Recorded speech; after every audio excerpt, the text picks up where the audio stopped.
OVNI, phénomènes inexpliqués, témoignages, lumières étranges ou observations, zone parallèle, un lien avec l'inconnu.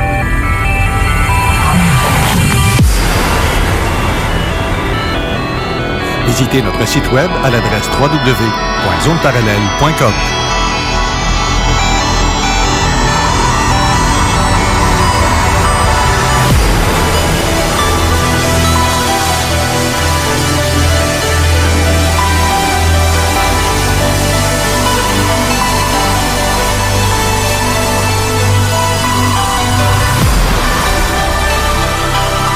Voici Carole Lauzé. Bon, tu l'as voir. Bon samedi à vous toutes et tous. J'avais un petit problème de micro. J'avais oublié de repartir. Ça va pas bien un matin. Ça commence pas bien. Bon samedi à vous tous. En fait, aujourd'hui, on a une émission très spéciale parce que le studio en est très rempli. Je suis un petit peu à la course parce que j'avais plein de taponnage à faire pour la mise en onde, ce qui me cause un peu de quelques petits désagréments d'erreur. Mais c'est pas grave, on s'en sort vivant. On a en studio plein de beaux mondes, comme je vous ai dit. Entre autres, on a notre bonne amie Nédili qui est en studio, qui est venue d'ailleurs l'année dernière. Bonjour Nédili. Bonjour. Ça va bien? Oui, ça va bien. Nédili pour la Wicca Québec. Mm-hmm. Ensuite, on a aussi Joël Pfeiffer, qui est médium. Bonjour Joël. Bonjour. Ça va bien? Ça ira mieux quand on aura fini. Ça va bien aller. C'est comme entre amis. La seule différence, c'est qu'on a micro et casque sur la tête. On a plusieurs amis en audition, en auditoire. C'est ça. Celle qu'on entend, c'est Manon Derry à la co-animation. Bonjour Manon. Bonjour Carole. Ça bonjour va tout bien? le monde. Oui. Oui, Patrice Cocro aussi à la co-animation. Bonjour. Oh, je ne m'entends plus. Je m'entends plus. Est-ce Nous, que on vous t'entend, m'entendez? bien sûr. Okay. Moi, ça veut dire que ton fil de Mon fil, ben voilà, ça va être une émission sous le thème des interférences, peut-être. Je pense que oui, hein, parce que regarde, depuis tantôt, il y en a, puis j'essaie de... C'est peut-être pas de ma faute, en fin de compte. Ben non. Ben oui, tout va bien. Ben oui. Arrête de penser que c'est toujours de ta faute, là. Ah non, t'as bien raison. C'est pas de ma faute. C'est les énergies comme ça. C'est comme ça. C'est la faute à Patrice. C'est ça. On va mettre ça sur sa faute. Ben, je peux me défouler sur un co-animateur aujourd'hui, c'est le fun. Parce qu'il y a de la maltraitance dans l'air. OK, connu ça. OK, Joël, vous êtes connu à l'international, mais en fait, votre nom sur lequel vous êtes connu, c'est Claire Reliance. Oui. Vous avez été testé par une équipe de chasseurs. Ben, je sais pas si c'est pas un groupe de chasseurs de fantômes. Non, c'est des personnes qui m'ont demandé d'intervenir avec eux sur un lieu. Okay. Un lieu particulier qui est réputé être le château le plus hanté de France. Château que je ne connaissais pas. C'est très critiqué, ça aussi, parce que, en fait, le château Fougeray, il y en a plusieurs qui vont dire non, c'est pas hanté. Il y a beaucoup de fake dans ça. Hanté, je vous accorde, c'est un bien grand mot. Il est habité. OK. Voilà, il est habité. Bien, en fait, c'est pour les énergies résiduelles, je présume, parce que vous avez testé, puis j'ai vu que sur la vidéo que j'ai postée d'ailleurs sur la page Facebook de Zone Parallèle, j'ai vu que vous aviez les yeux bandés, donc vous n'aviez aucune connaissance. Je ne savais pas que j'aurais les yeux bandés, de toute façon. Ah non? Non, je suis restée, on est arrivé vers 16h, et je suis restée jusqu'à 19h dehors, à manger beaucoup de sucre, parce qu'en énergie, il fallait que je me charge. Puis j'avais tellement peur de ne pas voir et de ne pas entendre. Et je suis rentrée dans le château, et là, on m'a effectivement appris que j'allais avoir les yeux bandés. Alors, c'est très vilain, mon bandeau avec mon masque. C'est très vilain, je trouve.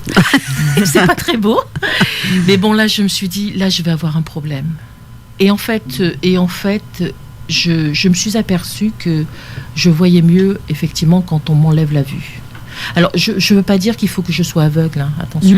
Voilà. Vous voyez mieux quand on vous enlève la vue. Oui, je vois. Mais c'est ça. En énergie, je prends beaucoup moins d'énergie. C'est la première fois que vous testiez ça? Oui. Mais je dis toujours qu'il y a un avant Château Fougeray, il y a un pendant et il y a un après. Et là, je me suis aperçue qu'effectivement, dès que je n'ai plus de vue et dès que je n'ai plus d'oreilles, qu'elles sont bouchées parce qu'on m'avait mis des micros 3D dans les oreilles, eh bien, je n'étais plus qu'avec effectivement l'espace. Les espaces, parce que j'étais dans plusieurs espaces, bien évidemment. Plusieurs temps, différentes saisons. Voilà. C'est une façon de couper avec la troisième dimension. Exactement, exactement.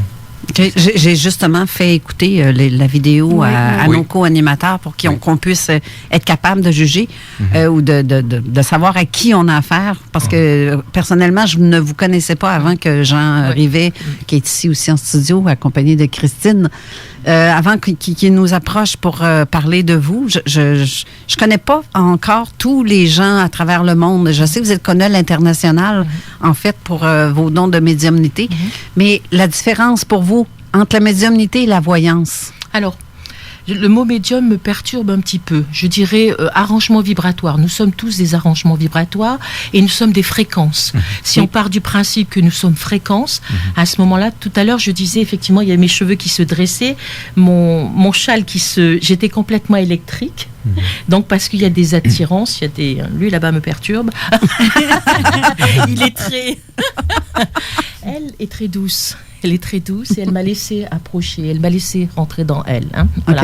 Mais si on part de ce principe-là, effectivement, après, tout est possible. Mais médium, non, s'il vous plaît. Mais je ne suis pas méchant. Je sais. Je sais. Mais c'est vrai que pour ce château, il y a beaucoup de fakes et je remarque, et vous pouvez remarquer sur les sites, que je n'ai jamais été attaquée.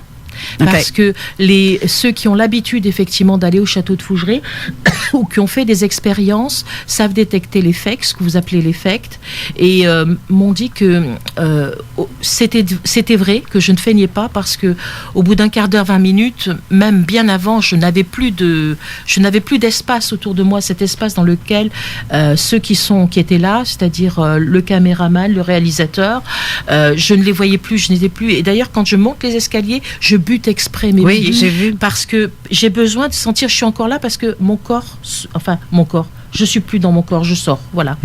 C'est pour vous expliquer ce qui se passe, mais je dirais pas que je fais une sortie de corps, parce que après je fais comment on appelle, les entités qui sont là font de l'incorporation à 2-3 reprises, voilà.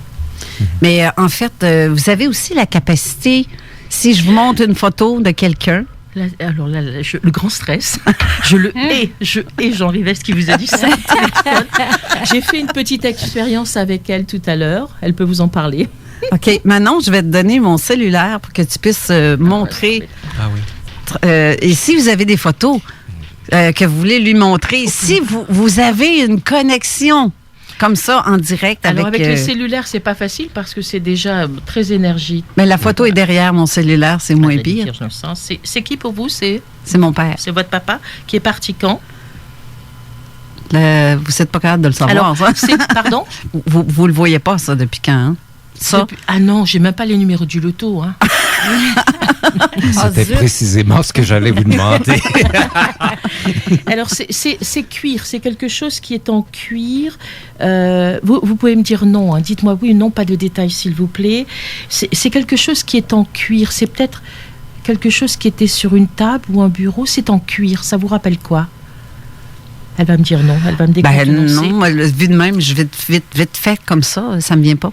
Il n'avait pas quelque chose sur une table ou un bureau qui était en cuir ou quelque chose qui vous a acheté qui est en cuir?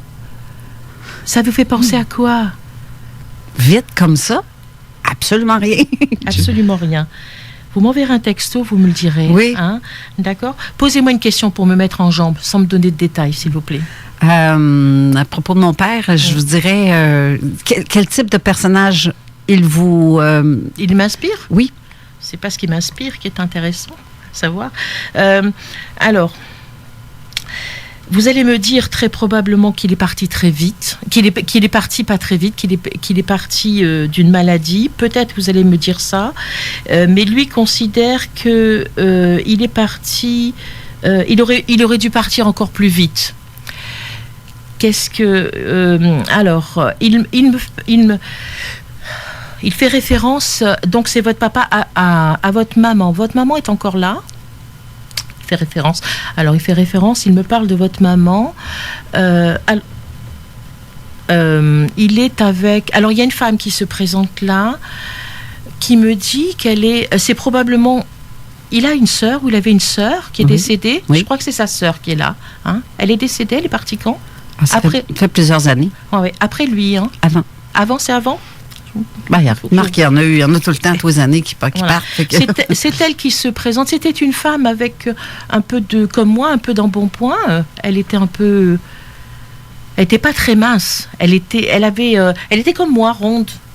Oh, c'est pas nécessairement sa sœur. C'est qui alors?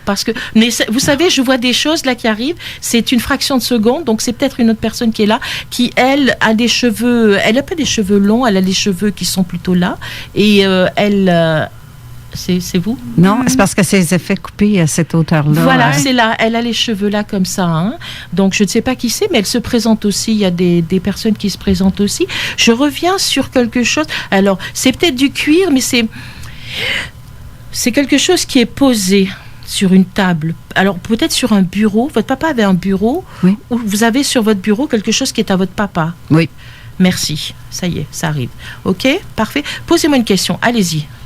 Ça va me faire prendre confiance en moi. C'est la dame en question, surtout, qui me ça vous perturbe? Oui, parce que je voulais vous demander, vous montrer une photo de cette dame-là. Montrez-moi là, s'il vous plaît. Manon, tu en as une? Parce qu'on voulait justement vous parler de cette dame-là, puis vous l'avez fait avant même que je le dise, je le demande. C'est assez particulier. J'ai très froid, là. Celle de gauche. C'est celle de gauche, celle qui est un peu ronde comme moi. Oui. Voilà. OK, parfait. J'ai très froid, hein. D'accord? Elle est bien là, effectivement. Alors, c'est qui pour vous? Rappelez-moi. C'est ma grande amie. C'est une très grande amie. Vous avez des maux de tête ou il y a eu quelque chose avec la tête? C'est quoi? J'ai très mal à la tête. Vous avez des maux de tête? Non. C'est elle qui avait des maux de tête? Elle avait, oui. Oui. Parce que j'ai très mal à la tête. Alors, elle me parle de sa maman. C'est votre très grande amie? Elle est partie quand? L'année dernière. Elle a sa maman très vite. Oui. Elle a sa maman encore? Parce qu'elle me dit maman. Ou soit elle est avec sa maman, ou soit... Elle est avec sa maman. Elle est avec sa maman. Elle est avec sa maman, parce que j'entends maman, d'accord? Alors, ça a été très vite, comme si elle était tombée. Elle me montre un geste de tomber. Ça veut dire qu'elle est partie très vite. Très, très vite. Ne vous inquiétez pas. Oui. Hein? Elle est partie très vite et c'est une symbolique, c'est un symbole. Vous savez de quoi elle parle? J'ai les cheveux qui me redressent soudainement parce que ce que vous dites, c'est réellement ça. Et elle tombait, elle est tombée. Elle est tombée. Elle est tombée. En réalité, elle est tombée. Et à quelques reprises. Mais voilà, c'est ça qu'elle me montre. Mais ne vous inquiétez pas, elle est parfaite. Alors, il y a une chose que je dois vous dire, qu'elle veut que je vous dise et qu'elle veut qu'on sache, c'est qu'elle n'est plus dans ce corps-là. Elle n'est plus comme cela. Hein. Elle est comme elle a désiré, comme elle désirait qu'elle est. J'arrive même plus à parler. Elle est comme elle le désirait quand elle était enfant. Ça a été quelque chose chez elle, ça a été un bleu à l'âme. Et je ne sais pas pourquoi elle a choisi cette épreuve de vie-là. Mais elle est comme ça, elle veut que vous sachiez qu'elle est enfin ce qu'elle voulait être dans son âme. Voilà. Elle veut que vous le sachiez parce que c'est une grande joie pour elle. J'ai très froid. Elle est très dense en tout cas. Elle prend l'espace ici. Elle prend l'espace. Votre papa est là déjà, mais il s'efface parce que je dirais, ça c'est un peu bateau, je le sais, mais je dirais que cette femme-là a choisi une épreuve de vie énorme pour elle. Énorme. Elle a fait du mieux qu'elle pouvait et elle a très très bien fait. Pour pas mal de choses, elle s'en est bien sortie. Mais elle avait fait ce qu'elle devait faire, donc elle est partie, et c'est une très vieille âme. C'est-à-dire que dans cette incarnation-là, quand elle est venue nous visiter, c'était déjà une très très vieille âme qui était sur des plans de conscience très très hauts. C'est-à-dire, pour moi, j'y suis pas encore. Okay. J'y suis pas encore. Et j'espère bien qu'elle va venir me visiter très souvent pour m'aider et pour me faire monter en vibration et spirituellement. D'accord? Là, elle parle d'un enfant aussi. Elle parle d'un enfant qui est là, qui se présente aussi. Hein. Il y a un enfant, enfin, c'est un bébé ou moi, c'est un enfant qui vient. Il est très joyeux, il veut simplement s'il n'a pas de prénom, il veut son prénom. Je ne veux pas rentrer dans vos vies privées, hein, dans des trucs intimes. Il y a un enfant qui arrive là, hein, d'accord? OK. Je veux juste spécifier que c'est correct pour vous? Oui, mais je veux spécifier que la dame en question dont Joël fait référence, c'est notre amie Carole Guertin. que j'ai longuement, souvent parlé de... Et là, je te vois, Manon, en train de verser des larmes parce que tu sais même trop qu'est-ce qu'elle dit. C'est une grande dame, mais c'est surtout une grande âme, très vieille âme, avec un savoir très profond dans son âme. Je parle d'âme, là. Je dois dire que dans votre vie, c'est vraiment une rencontre d'âme, d'accord? J'aurais dû me raser les jambes, moi, avant l'émission, je peux te dire, parce que là, j'ai les poils toutes redressées. J'ai l'impression que les culottes vont me... Mais chaque fois que vous ferez référence à elle, elle est là. Hein. Ouais. Mais elle prend tout l'espace. Hein. Vraiment, elle est puissante. Hein. Oui. Et je la remercie parce qu'elle m'a aidée. Je veux dire, c'était limpide. OK. Voilà. C'est le fun parce que vous me parlez sans, comme j'ai dit, sans que je vous avant qu'on vous le demande, mais on voulait vous le demander de parler d'elle, puis elle est venue avant. Elle est venue. Voilà. Et pour mon l'enfant? L'enfant, j'ai un peu de difficulté à savoir, moi, que ce soit quelqu'un qui est relié avec ici. Une fausse couche? Non, pas pour moi. Une VG? Moi, j'ai fait une fausse couche, mais ça a été très... C'est lui. Donnez-lui un petit prénom dans les jours qui viendra. Le premier qui viendra, c'est au masculin. C'est un petit garçon. C'est drôle, hein? Je pensais à Michael. C'est ça. C'est ça. C'est bien. Un ange, le nom d'un ange. C'est correct pour lui en tout cas, mais il est venu vous visiter ce matin. Il tenait à venir, que je vous dise qu'il est là et qu'il est parfaitement bien. Il est avec elle. Hein. Oh! Hey, c'est... Jean Rivet, tu m'en fais faire des affaires. Ça n'a pas de bon sens. Je ne m'attendais pas à faire ce genre de trucs-là. Moi non plus. Mais est-ce que, pour mon père, si je reviens à mon père, est-ce que vous voyez... est-ce qu'il est toujours présent? Je sais que je ressens sa présence. Ils sont toujours là. Alors, j'aimerais être savante pour avoir des mots beaucoup plus... pour vous expliquer. Ils sont tout le temps autour de nous. Ils sont là, de toute façon. C'est comme si notre espace... vous savez, il y a plusieurs temps, je ne sais pas comment le faire. Il va l'expliquer mieux que moi. Je vous promets, la prochaine fois, je vais apprendre, je vais être plus savante pour vous en parler. Non, mais c'est très clair, voilà. Parce qu'on le sent. Voilà. C'est très clair. Et je suis là en même temps avec votre papa, je suis avec elle et je suis avec toutes les personnes qui arrivent là, parce que c'est comme si j'avais ouvert le champ du possible. C'est open bar, quoi. Ils arrivent tous. Mais même ceux qui ne vous connaissent pas et qui n'ont rien à faire. Donc c'était très vibrant. Mais quand je suis rentrée déjà, j'étais... Est-ce que je peux vous demander... Je vous en prie. Open bar. Oui. C'est pas un piège? Ah, pas du tout. D'accord. Ce n'est pas un piège. C'est qui pour vous, votre papa? C'est mon père. Votre papa. Qui est décédé en 2011. D'accord. Alors, lui, il me dit qu'il fait la part des choses et que vous devriez le faire. Oui.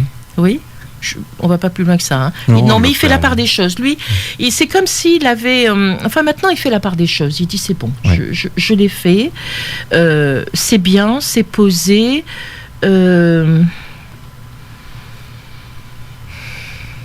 Alors... Lui, c'est comme s'il avait eu deux personnages en lui, une dualité entre ce qu'il était réellement et ce qu'il aurait aimé être, d'accord ? Et dans cette vie-là, c'était compliqué pour lui, c'était très compliqué. Ça a été très compliqué. Il y a une musicalité autour de lui, il y a de la musique. C'est quoi cette musique ? Il ne faisait pas de musique de toute façon, mais il y a de la musique. Pourquoi? Il y avait un instrument chez lui? Il y avait quelque chose? Ma sœur jouait du piano. Mince, c'est elle qui arrive. Allez, vous avez une photo de votre sœur? C'est-à-dire que ma sœur est toujours de ce monde. Oui, mais il y a... Il y a une quête de musique. Oui, il y a une quête de musique, il y a quelque chose comme ça. Alors, il y a un contrat. Oui. Vous savez à quoi il fait référence, ce contrat? Alors, ne le prenez pas dans son contexte radical. C'est comme si il y avait un pacte entre vous et lui. Il y a quelque chose, hein? Il y a un contrat, un pacte, quelque chose c'est presque une dette de sang. C'est quelque chose entre vous. C'est en tout cas pour lui, c'est très important, d'accord? Une transmission, une continuité. Voilà. Vous pouvez nous expliquer? Mais je pense que c'est... mon père a toujours eu pas des préoccupations, mais une sensibilité spirituelle, mais qu'il a occultée d'une certaine façon. C'était en architecture et tout ça. Moi, beaucoup plus sur la prise de parole et tout ça. Et je pense qu'il me dit, oui, faire la part des choses, mais surtout d'y aller allègrement. Il a été triste à un moment donné dans sa vie. Il y a une grande tristesse parce que il sort un mouchoir. Là, il est en train de sortir un mouchoir pour me dire, j'ai été d'une tristesse. Il y a quelque chose qui s'est passé dans sa vie qui l'a rendu très, très triste. Oui, du sentiment de trahison, des trucs comme ça. D'accord. OK, mais bon, c'est correct. J'adore votre expression, je l'ai dit maintenant. C'est correct. Oui, c'est correct. Vous voulez savoir plus? Si vous voulez, non, mais vous m'envoyez les photos. Depuis que je suis rentrée au Canada, vous m'envoyez les photos, je vous en dirai plus. D'accord, merci beaucoup. Et Nédili, tu as fait l'expérience juste avant d'entrer en studio avec Joël. Oui. Peux-tu nous parler de ce que vous vous êtes jasé? Sans que je ne veux pas l'entendre de sa bouche à Joël, mais de la tienne. Moi, mes préoccupations par rapport à la mort ou la vie après la mort, c'est pas d'entrer en contact avec des personnes décédées, c'est pas quelque chose qui vont aller m'appeler. Mais moi, ce qui me motive présentement dans cette vie-ci, c'est ma propre évolution. Donc, c'est mes entreprises à moi. Okay. Les messages que je peux recevoir de différents plans vibratoires, pour le dire comme ça, mettons que ce soit par des guides ou par des gens qui ont une faculté de connecter aux énergies. C'est ça qui va venir me nourrir plus dans mon questionnement personnel, dans où je m'en vais, d'où je suis partie. Fait que c'est plus ça ici, moi, qui vient me chercher. Donc, elle m'a parlé d'un projet que j'avais en tête. Avant même que tu lui en parles. Oui. Je la connais.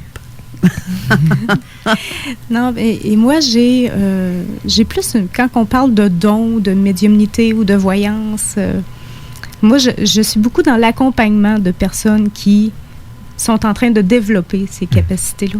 OK. Je me considère comme une théoricienne plus qu'une praticienne. OK. Fait que, tu sais, moi, j'ai senti tout de suite son état quand elle est rentrée. J'ai senti que je pouvais être d'une aide quelconque pour elle. J'avais besoin de m'accrocher à son énergie parce que lui me déstabilise. Il est déstabilisant. Donc, comme je n'avais pas le temps, si vous voulez, de repositionner le débat entre moi et lui, entre mon âme et son âme, je lui ai demandé si je pouvais s'appuyer. Vous savez, avoir comme un arbre. Oui, un arbre un paratonnerre. Voilà, un paratonnerre. Voilà. Parce que sinon, ça aurait été n'importe quoi. Non, fait que, en étant autant centré dans le sol et le haut et les différentes dimensions, tu sais, je me sentais assez solide pour y partager de mon énergie puis essayer de l'accompagner, là, parce que c'est épuisant, venir de France, décalage et d'être dans les énergies, juste de travailler avec des gens. Votre terre est une énergie folle pour moi, parce qu'il y a des mémoires. Il y a des mémoires énormes. Et pourtant, puis, il y a sous mes pieds, c'est des tambours. Vous voyez, je sens le sol trembler. C'est des tambours. Mais comparativement à la mémoire en France, parce que c'est chargé aussi, toute l'histoire en Europe, mais qu'est-ce que vous diriez qu'est-ce que vous feriez comme distinction par rapport aussi au peuple amérindien ou par rapport à la colonisation? Ça serait facile d'aller faire du touchous sur ça. Oui. Je dirais simplement que je ne me suis pas posé la question. Dès que c'est la troisième fois que je viens sur cette terre, je sais que j'entends des tambours. Ces tambours sous mes pieds. Je sens qu'il y a beaucoup d'eau, donc c'est très énergique pour moi et c'est très déstabilisant, puisque faut que je trouve que je tombe en amour, c'est ça que vous dites, que je tombe en amour avec ces vibrations-là et qu'elles m'adoptent. Parce qu'elles peuvent me rejeter, c'est évident. En France, c'est pas très difficile parce que je suis chez moi. Dans le sens, je suis d'ailleurs, je le sais, mais je suis chez moi. C'est mes habitudes. Donc, je ferme les yeux, je rentre dans des lieux, j'entends, je vois. Ici, il faut que je m'adapte. Je m'adapte parce qu'en plus, je suis l'étrangère. OK, mais c'est spécial. Par exemple, le fait qu'elle parle tambour, puis tu mentionnes amérindien, c'est vrai que nos origines... Mémoire, c'est ça. Il y a beaucoup, parce que c'est ça qui était avant. Les voyages, comme vous l'évoquez, évidemment, je voyage quand même un peu, mais évidemment, il y a toujours une période d'adaptation, mais aussi quand on est des êtres hypersensibles, de se recentrer, de se restructurer pour ne pas s'éparpiller, pour ne pas se perdre. Oui, et c'est vrai que depuis que je suis arrivée, on me met dans des salles avec 40, 50, 70 personnes. Ouais. Donc, il faut que je trouve un arrengement vibratoire. Puis tout le monde vous teste pour savoir si vous êtes vraiment bonne. Fait que c'est demandant, c'est fatigant. Ben oui. Ça, c'est le pire cauchemar. Effectivement, quand il m'a dit ça dans la voiture, je lui ai dit, je te hais, Jean, je te hais. J'ai dit, j'ai pas à le prouver, je le fais depuis 3 jours, et bien s'il me le demande là. Quand vous faites justement vos conférences, est-ce que vous faites comme un peu à la Lisa Williams? Je ne sais pas si vous connaissez Lisa Williams, elle est connue mondialement aussi. Donc, dans l'assistance, elle va mentionner pour certaines personnes. Je ne sais pas si vous faites ça, la même chose. Alors, parce que hier, je sais que vous étiez à Québec. Oui. Je ne pouvais pas y aller. Je sais que vous allez être ailleurs. Mais aussi, c'est bien que vous j'y étais pas parce que j'aurais eu le trac fou. Non, c'est vrai qu'en salle, alors en France, on est très axé sur les conférences. Bon, Jean Nadeau dit que trop de conférences tuent les conférences. Je suis une très mauvaise conférencière, donc en 2-3 minutes, je vous explique comment je m'appelle, pourquoi je suis devenue médium, et on passe à autre chose. C'est-à-dire que les gens ont déjà posé les photos et je suis déjà en connexion avec ces photos-là, et je me lance. Et hier, j'ai beaucoup aimé parce que c'était un auditoire, je ne sais pas combien de personnes il y en avait pas beaucoup. Mais oui, lui pense. Mais j'avais la possibilité de m'approcher. J'aime bien m'approcher des gens et j'aime bien les toucher. Oui, j'aime bien les toucher parce que la connexion se fait et c'est beaucoup plus fluide pour moi. Et en plus, j'étais dans une salle en conférence il y a quelques semaines à Nice et j'ai dit que je n'étais pas une thérapeute. Et il y avait une thérapeute dans la salle qui m'a dit, il y a le théra et il y a le pote, et vous êtes au milieu. J'aime bien cette connexion parce que j'aime à penser que je donne quelque chose un petit peu plus, un supplément d'âme à la personne. J'aime les faire rire, j'aime dédramatiser, parce que c'est vrai que les gens qui viennent dans une salle avec des photos de défunts, ça peut être d'une tristesse à mourir. Et moi, j'aime la vie, j'aime la joie. Donc, j'aime que les gens sortent de cette expérience-là avec moi, avec de la joie et des câlins. Je trouve que vous êtes un peuple qui se laisse câliner, qui me câline beaucoup. Et j'adore ça. Les Français câlinent pas assez, je trouve. Je vous confirme. Oui. Ben oui, parce que, et c'est vrai que les gens arrivent, m'attrapent et je les attrape. Et c'est bien parce que, au-delà de ce qu'on peut imaginer, je leur passe que ce qu'on permet de leur passer et eux me restituent ce que... Voilà. Et ça, c'est bien. C'est bon pour moi. Je sais que Patrice, justement, il y a les double citoyenneté. Je suis né ici de parents français. Alors, Il confirme. Oh, oui. Parce que c'est ça, tu y vas assez souvent. Ben, c'est ça, justement. Mais c'est intéressant ce que vous venez de dire par rapport à justement la charge ou la mémoire ou tout ça. Donc, vous devez composer. Oui. Vous parliez de musique, justement, de composer avec ces polarités, ces oppositions-là, puis trouver le centre ou l'équilibre à travers tout ça. Et je dois aussi repérer là où il va y avoir un problème en salle. Oui. Avec qui? OK. Vous êtes capable... c'est-à-dire avant-hier, effectivement, j'étais très embêtée parce que j'avais une photo. Je la voyais, cette photo, mais je ne comprenais pas pourquoi j'avais cette photo dans les mains, puisque j'avais les 2 personnes. Il y avait 2 personnes sur la photo et je les avais en face de moi. OK. Voilà. Et hier, il y avait une autre dame, effectivement, où effectivement, j'ai détecté... je savais de quoi je parlais. Elle aussi, elle savait. Mais toute la difficulté, c'est de ne pas devenir une psychiatre. Je ne suis pas là, je ne me substitue pas, je restitue le message, j'essaye de faire comprendre à la personne qu'elle a un travail, entre guillemets, un travail à faire, un travail de compréhension. Elle ne veut pas, elle était sourde. Et dans cette vie-là, je pense qu'elle restera sourde. OK. Mais je n'ai pas vocation, moi, à me substituer au corps médical. Ce qui est intéressant aussi, je pose la question parce que vous parliez de mémoire et tout ça, mais le rythme, vous faites face à des rythmes différents, d'intégration, de compréhension. Donc, c'est vraiment incroyable. Vous jonglez avec tout ça. Oui, constamment. Mais je suis la première étonnée, croyez-moi. Je ne veux pas vous paraître, mais j'en suis la première étonnée. C'est la première fois de ma vie qu'on me fait faire ça, comme ça, aussi rapidement, sur un temps restreint. Je vous avoue que la vibration est intense, mais elle est... je suis vivante. Je me sens très, très vivante. Toute la difficulté va être de retomber, d'essayer d'atterrir. Oui. Voilà. Oui. Je trouve ça intéressant. On va devoir aller à la pause quelques minutes, mais on revient. Mais... tout le monde dans le studio, n'oubliez pas que, justement, après la pause, Manon, tu vas nous parler aussi de la météo. Oui. Et alors, restez là pour savoir si vous avez encore plein de soleil dans votre cœur.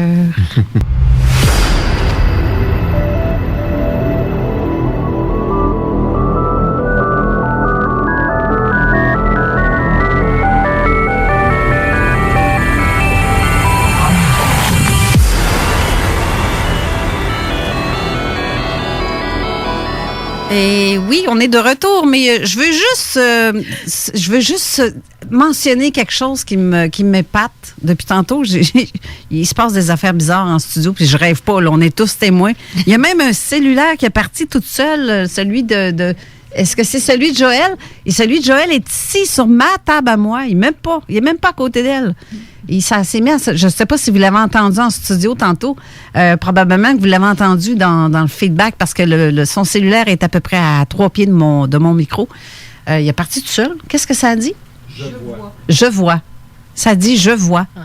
Est-ce qu'il fallait que je vous dise... Approchez-vous de votre micro parce que... Il fallait effectivement que je vous dise que dans une salle, quand les gens sont assis, rentrent, il y a vous, bien sûr, mais il y a ce que vous appelez les invisibles. C'est-à-dire que je les vois. J'ai besoin d'une photo pour me rassurer. Mais je les vois. Ils sont comme vous et moi. Ils sont à côté de vous. Ils sont là. Voilà. Donc, je vois. Oui, ça m'est déjà arrivé quelques fois de voir. Mais moi, c'est surtout que j'entends ou je sens ou j'ai le parfum, ou j'ai un petit quelque chose qui me dit à l'intérieur de moi, c'est comme dans un écran mental seulement qui vont se montrer, mais avec des... Très souvent, oui, c'est des odeurs de fleurs. C'est ce qu'on appelle floral, effectivement, je le détecte très bien. Hier, en salle, je me suis mise à tousser. J'étais pris d'une quinte de toux. En fait, la photo que j'avais, le monsieur était un fumeur, un gros fumeur. Et il continue à fumer, mais c'est devant moi, là, comme ça. Là, j'en pouvais plus. Je ne fume pas, moi. Depuis 8 ans, je ne fume plus. Hein. Je veux en même temps aussi spécifier une chose que ma sœur vient de me texter depuis tantôt.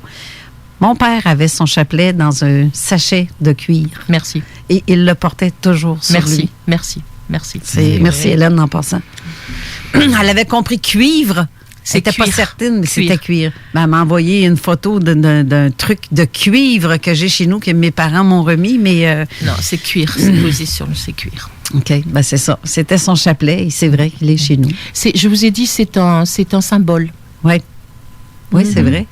Ben, c'est ça. C'était son chapelet, était dans sa petite pochette de cuir qu'il avait toujours sur lui. Je le remercie. C'est fou, hein? Bon, t'es divine. Comment s'appelait ton père, son prénom? Camélier. Et je suis bouche bée. Je suis bouche bée de ce qui se passe parce qu'il y a trop de choses qui est arrivé. Autant la présence de Carole que j'ai pas eu le temps de demander qu'elle s'est présentée avant que je fasse la demande. C'est ça. Manon, t'avais pas une autre amie aussi ou quelqu'un d'autre? Tant qu'à y être, on va s'amuser. J'en aurais 2 autres. Si Joël est partante, là, je veux dire... Je suis très embêtée par rapport à l'émission. Il y a 2 personnes qui sont là. Peut-être qu'il faudrait les laisser parler, non? Ben justement. Ben oui. Toi? Ben oui, Nédili. Oui. Ben oui. Ben en fait, Patrice, c'est notre co-animateur avec Manon. Donc, les questions posées sont avec eux. Ah, d'accord. Tous deux. Vous êtes 2 invités, donc toi et Nédili. Nédili, toi, de ton côté, si je dis... ton feeling que tu as eu quand tu as rencontré Joël tantôt? J'ai l'habitude de côtoyer des personnes qui ont des dons. Là, je le dis tout le temps, entre guillemets, parce qu'on en a tous. Talents. C'est des capacités. C'est ça, c'est des talents. C'est une faculté qui se cultive et qui est à la portée de tous. Exact. C'est le choix qu'on fait dans cette vie-ci de pratiquer ces facultés-là puis de les mettre au service, parce que c'est un service, c'est une aide que les gens apportent dans la vie. Tu sais, quelqu'un qui a des interrogations... c'est ça. Ils vont aller pour essayer d'aider les personnes. C'est de l'aide, en fait, que les gens apportent, que ce soit pour les personnes qui sont décédées, qui sont dans d'autres plans, d'autres niveaux vibratoires. C'est des messages qui vont aller nourrir la personne qui est encore en vie. Souvent des messages d'espoir ou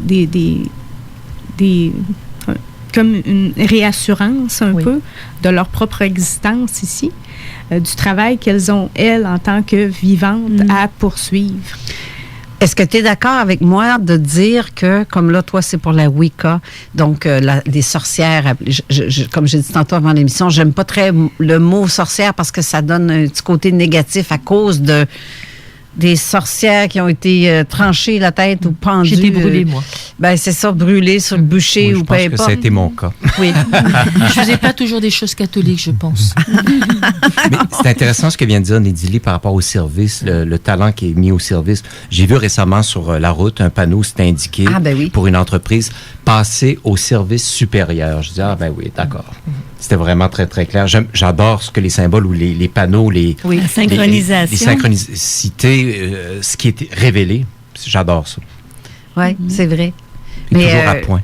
Mais en fait, Nédilie, est-ce que pour toi, les sorcières, je vais le dire entre guillemets, pour toi, est-ce que tu considérerais un peu que Joëlle serait comme une sorcière parce qu'elle capte, ou pour toi, la sorcellerie, c'est seulement d'envoyer, de jeter des sorts ou des choses comme ça?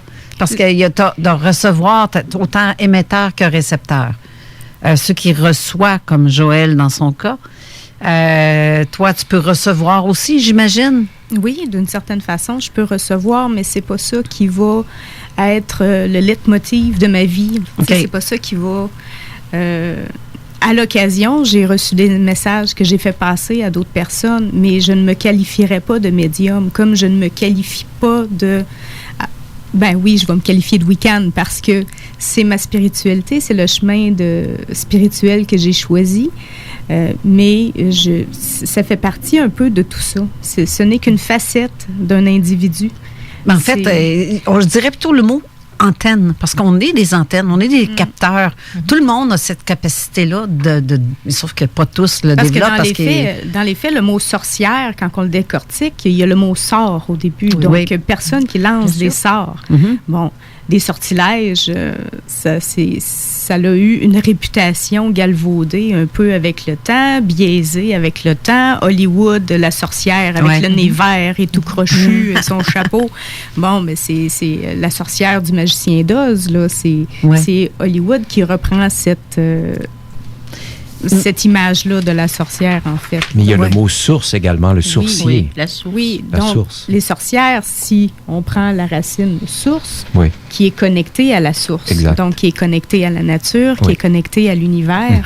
Et c'est ça un peu, quand on se sent connecté et en symbiose dans son environnement, on crée des liens. Exact. Et ces liens-là, qu'ils soient sur un plan physique ou éthérique, ce que Joëlle fait, c'est des liens qui existent un peu entre tous. Donc, ce que moi ici, présentement, j'ai des liens que je tisse avec vous. Là.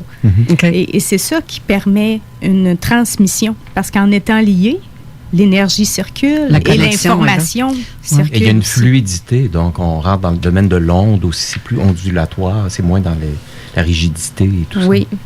Donc, c'est pour cette raison aussi que l'eau est un flux... Très énergie, c'est énergie, l'eau. Puis notre corps est fait à 70 à 80 d'eau. Donc, on est censé capter et utiliser notre propre source à nous, à l'intérieur aussi, pour faire, en fait. Mais c'est des véhicules, l'eau, le feu, l'air, c'est des véhicules aussi, tout ça. Oui, au niveau des éléments. Donc, il y a la terre aussi. Je veux dire, il y a des gens qui sont très enracinés. Les gens qui sont au niveau de l'air vont être plus au niveau de leur pensée, au niveau de leur mental, au niveau de leur logique. Les gens qui sont vraiment plus connectés à l'eau vont être au niveau de leurs émotions.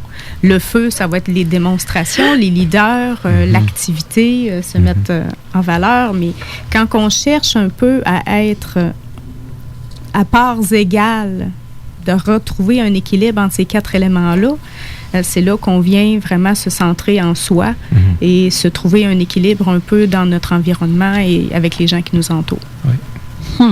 Retrouver sa nature. Oui, d'une certaine façon. Oui. De retourner à la source. Exact. Mais on n'est pas très éloignés l'une de l'autre, simplement. Moi, il me reste beaucoup de choses à apprendre. Donc, j'ai beaucoup sur mon groupe de jeunes femmes qui, effectivement, travaillent dans ce sens-là. Et c'est vrai que je pense quelque part, on a les mêmes mémoires. Hein? On ne travaille pas toutes dans le bon sens. C'est pour ça que je dis, on n'est pas très catholique ou bon voilà, parce que j'ai la foi, donc je parle comme ça. Mais on n'est pas très éloigné parce que quand effectivement je fais un travail c'est un mot que j'aime pas non plus, mais quand j'ai une pensée pour quelqu'un, je fais un travail, pas à distance, parce que je le considère pas à distance, mais quand j'ai une pensée, que je lance une pensée dans l'espace, une demande de grâce, comme une demande de grâce pour quelqu'un, je travaille aussi avec l'espace dans lequel elle est, bien évidemment, hein, avec d'autres outils, mais on n'est pas très éloignés toutes les deux. Okay. C'est drôle parce que juste avant, je reçois encore un autre message de ma sœur Hélène. Je vais vous dire une chose. Oui. Ma mère habite chez moi. Oui. Et depuis tantôt, elle m'écrit que la ligne de téléphone est constamment allumée. Comme si quelqu'un avait ouvert la ligne. Il n'y a personne au bout du fil. Comme si quelqu'un avait signalé. Ou que... Présentement, c'est comme ça. Il faudra qu'elle m'envoie. Vous m'envoyez la photo de votre maman. Ben, je dois l'avoir certain dans mon... C'est fou, là. Ça se passe présentement chez nous, dans ma maison, puis parce que ma soeur est présentement avec ma mère. Salut, maman, en passant. Comme on dit. Mais là, tantôt, Manon vous a demandé quelque chose. Je vous vois prendre des notes. Parce que j'ai pris des notes parce que faut que je fasse. Donc, je ne sais pas là si je vais être aussi bonne que tout à l'heure. Hein, je vous demande de me pardonner par avance. Alors, elle me dit que je suis toi. C'est qui pour vous cette femme? C'est qui? Je parle au présent, c'est votre sœur. Je suis toi, elle me dit. Elle me dit de vous dire que je suis toi. Je suis toujours toi. Hein. Elle m'a montré. Il y a un petit chien qui arrive. Hein. Vous savez, vous savez qui il est? Parce qu'il y a un petit chien qui arrive, qui est là avec elle. C'est qui ce chien? C'est son chien à elle. C'était à elle d'ailleurs, son chien. Comment qu'elle s'appelait donc? J'ai une Zoé dans la tête, là, mais. Alors. Il y en a plusieurs chiens dans la famille, fait que. Il est petit, c'est un petit chien, parce qu'il m'a montré qu'il passait par un petit trou. Il peut passer par un petit trou de souris. Petit chien, ça voulait dire ça, je suis un petit chien. Alors, elle m'a montré un tatouage ou un dessin. Un tatouage ou un dessin. Elle avait un tatouage ou. Ça se peut, c'est à 9 ans, mais. Vous savez pas, donc on va passer. Sur le ventre, où elle avait quelque chose sur le ventre, une cicatrice. Une cicatrice, oui. Voilà, très bien. Alors elle me dit qu'elle utilise la voix. C'était une communicante ou. Oui, Claudette là-dessus, oui. Elle faisait quoi? C'était le membre de la famille qui réunissait tout le monde. Donc, elle utilisait la voix. Elle me dit, j'utilisais la voix. Donc, je me suis dit, c'est peut-être au niveau de son travail. Au niveau de son travail. Elle fédérait à ce moment-là. Elle utilisait la voix pour fédérer. Alors, elle me dit qu'elle voyage. Elle voyageait beaucoup, elle voulait voyager. Parce que là, elle voyage beaucoup. Elle voulait voyager. Oui. Elle voyage beaucoup. Elle me dit de vous dire qu'elle voyage beaucoup. Elle me reparle de son ventre. Son ventre. Et elle a une particularité sur une jambe, ou c'est vous? Elle me parle d'une de ses jambes. De ses jambes? Une jambe.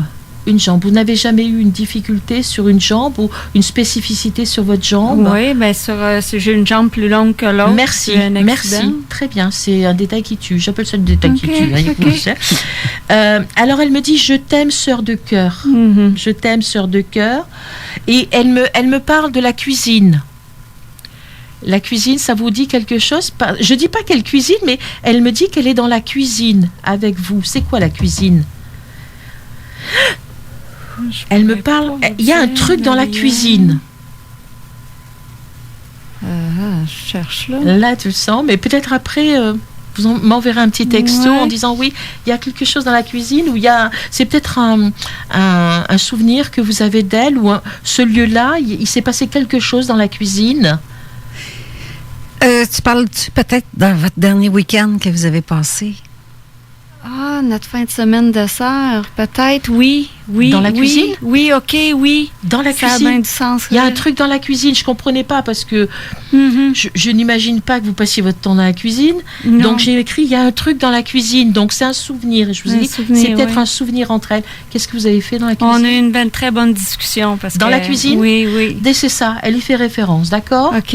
Ça vous va? Oui. Mais c'est votre sœur, je suis toi. Elle a commencé, je suis toi. Hein, voilà. Et je t'aime, sœur de cœur. Voilà. OK? Oui. Merci. De rien, je vous en prie. C'est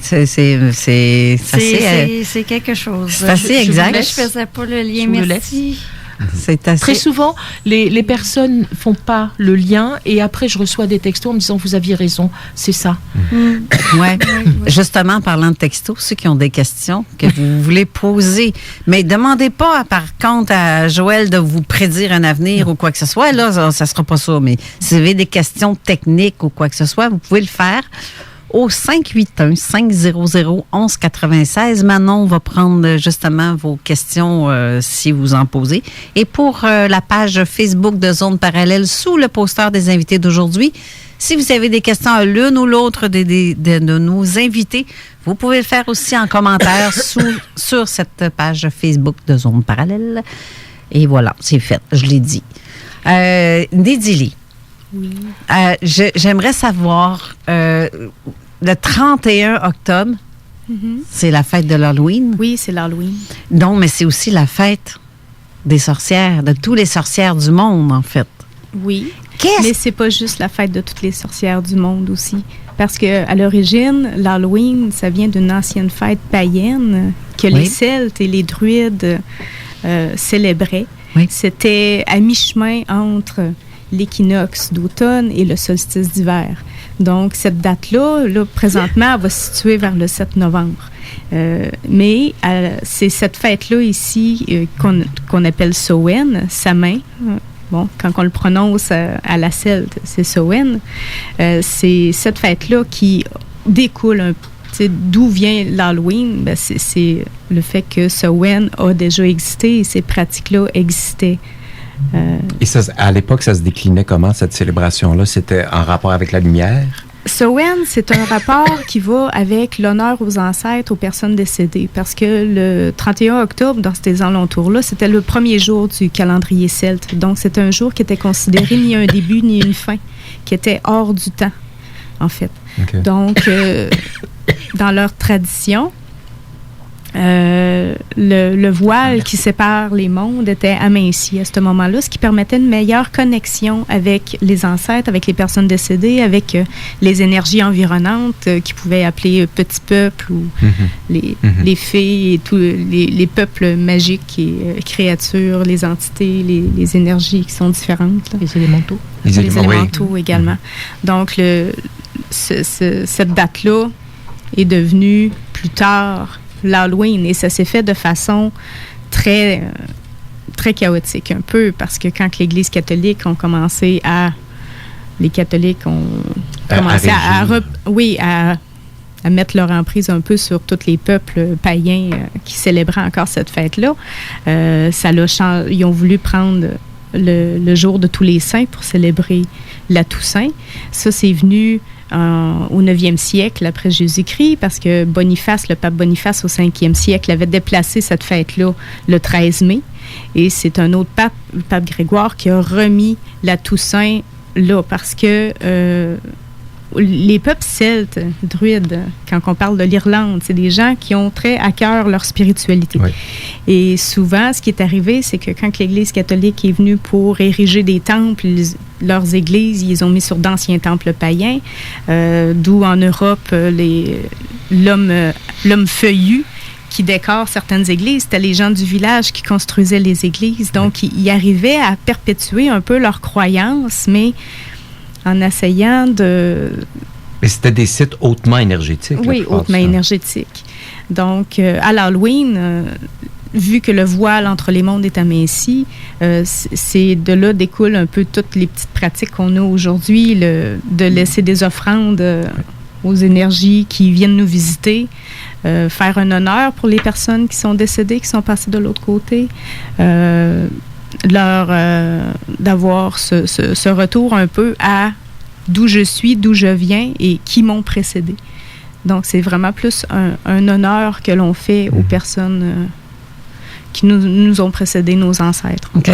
Mais pas dans nos anciennes vies, mais seulement que dans nos ancêtres. Dans nos ancêtres, mais le patrimoine de mémoire génétique, ancienne vie, ou quand on parle de réincarnation, ça fait aussi partie, ça peut faire partie de ça aussi, là. OK. Je trouve ça, c'est impressionnant parce que je me dis, en même temps, OK, pour l'Halloween, c'est la fête des enfants, les petits monstres qui se promènent ramasser des bonbons ici et là. Mais vous, dans votre... je dirais pas une communauté, parce que je ne sais pas si ça peut s'appeler comme ça. Communauté, oui. D'une certaine façon, oui. En fait, est-ce que vous êtes un groupe est-ce qu'il y a des hommes là-dedans ou c'est seulement des femmes? Oui, il y a des hommes. La Wicca est très féminine dans son aspect à cause de la déesse. Il y a beaucoup de femmes qui se sont plus associées comme... il y avait plus de femmes sorcières que sorciers. Les sorciers étaient plus considérés comme des mages au niveau de la haute magie, l'aspect plus scientifique un peu de la chose, les francs-maçons.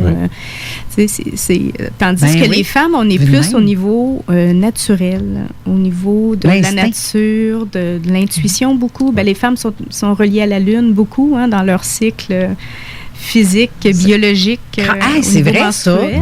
Ben oui, entre toutes les 28 jours. Ça a bien du sens, cette affaire-là. La Lune est au niveau de l'intuition est très importante au niveau de la femme parce que ça nous régit un peu même au niveau physique. Là. On suit son cycle. Là. Donc, il y a plus de femmes qui s'affichent Wiccan qu'il y a d'hommes.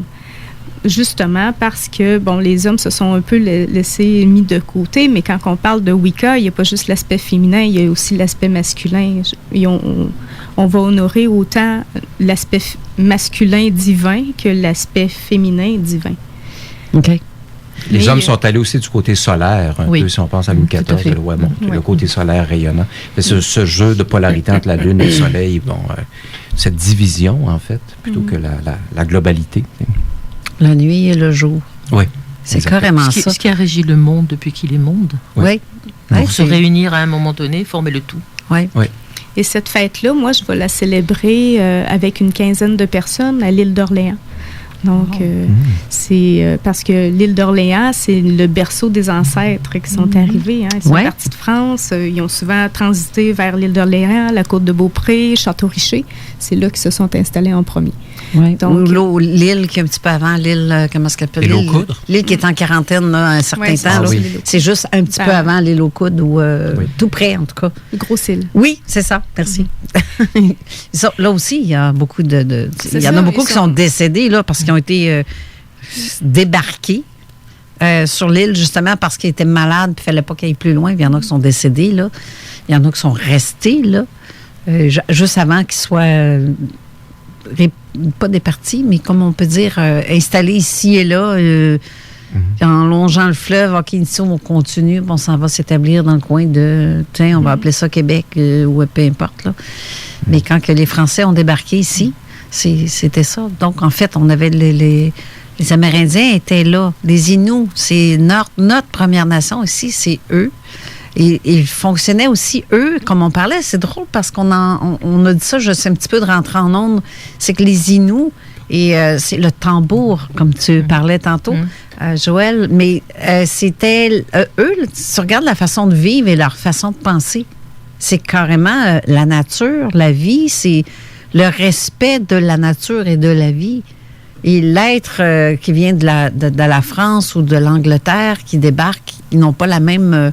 Mais c'était beaucoup plus circulaire aussi, les peuples amérindiens, je crois. Puis les Européens, c'était beaucoup plus carré ou cubique comme façon de... En tout cas, schématiquement, mentalement. Oui, c'est ça. Cette opposition-là. Parce qu'ils arrivent, eux autres, avec des équipements ou des pensées qui sont complètement différentes de celles des Amérindiens.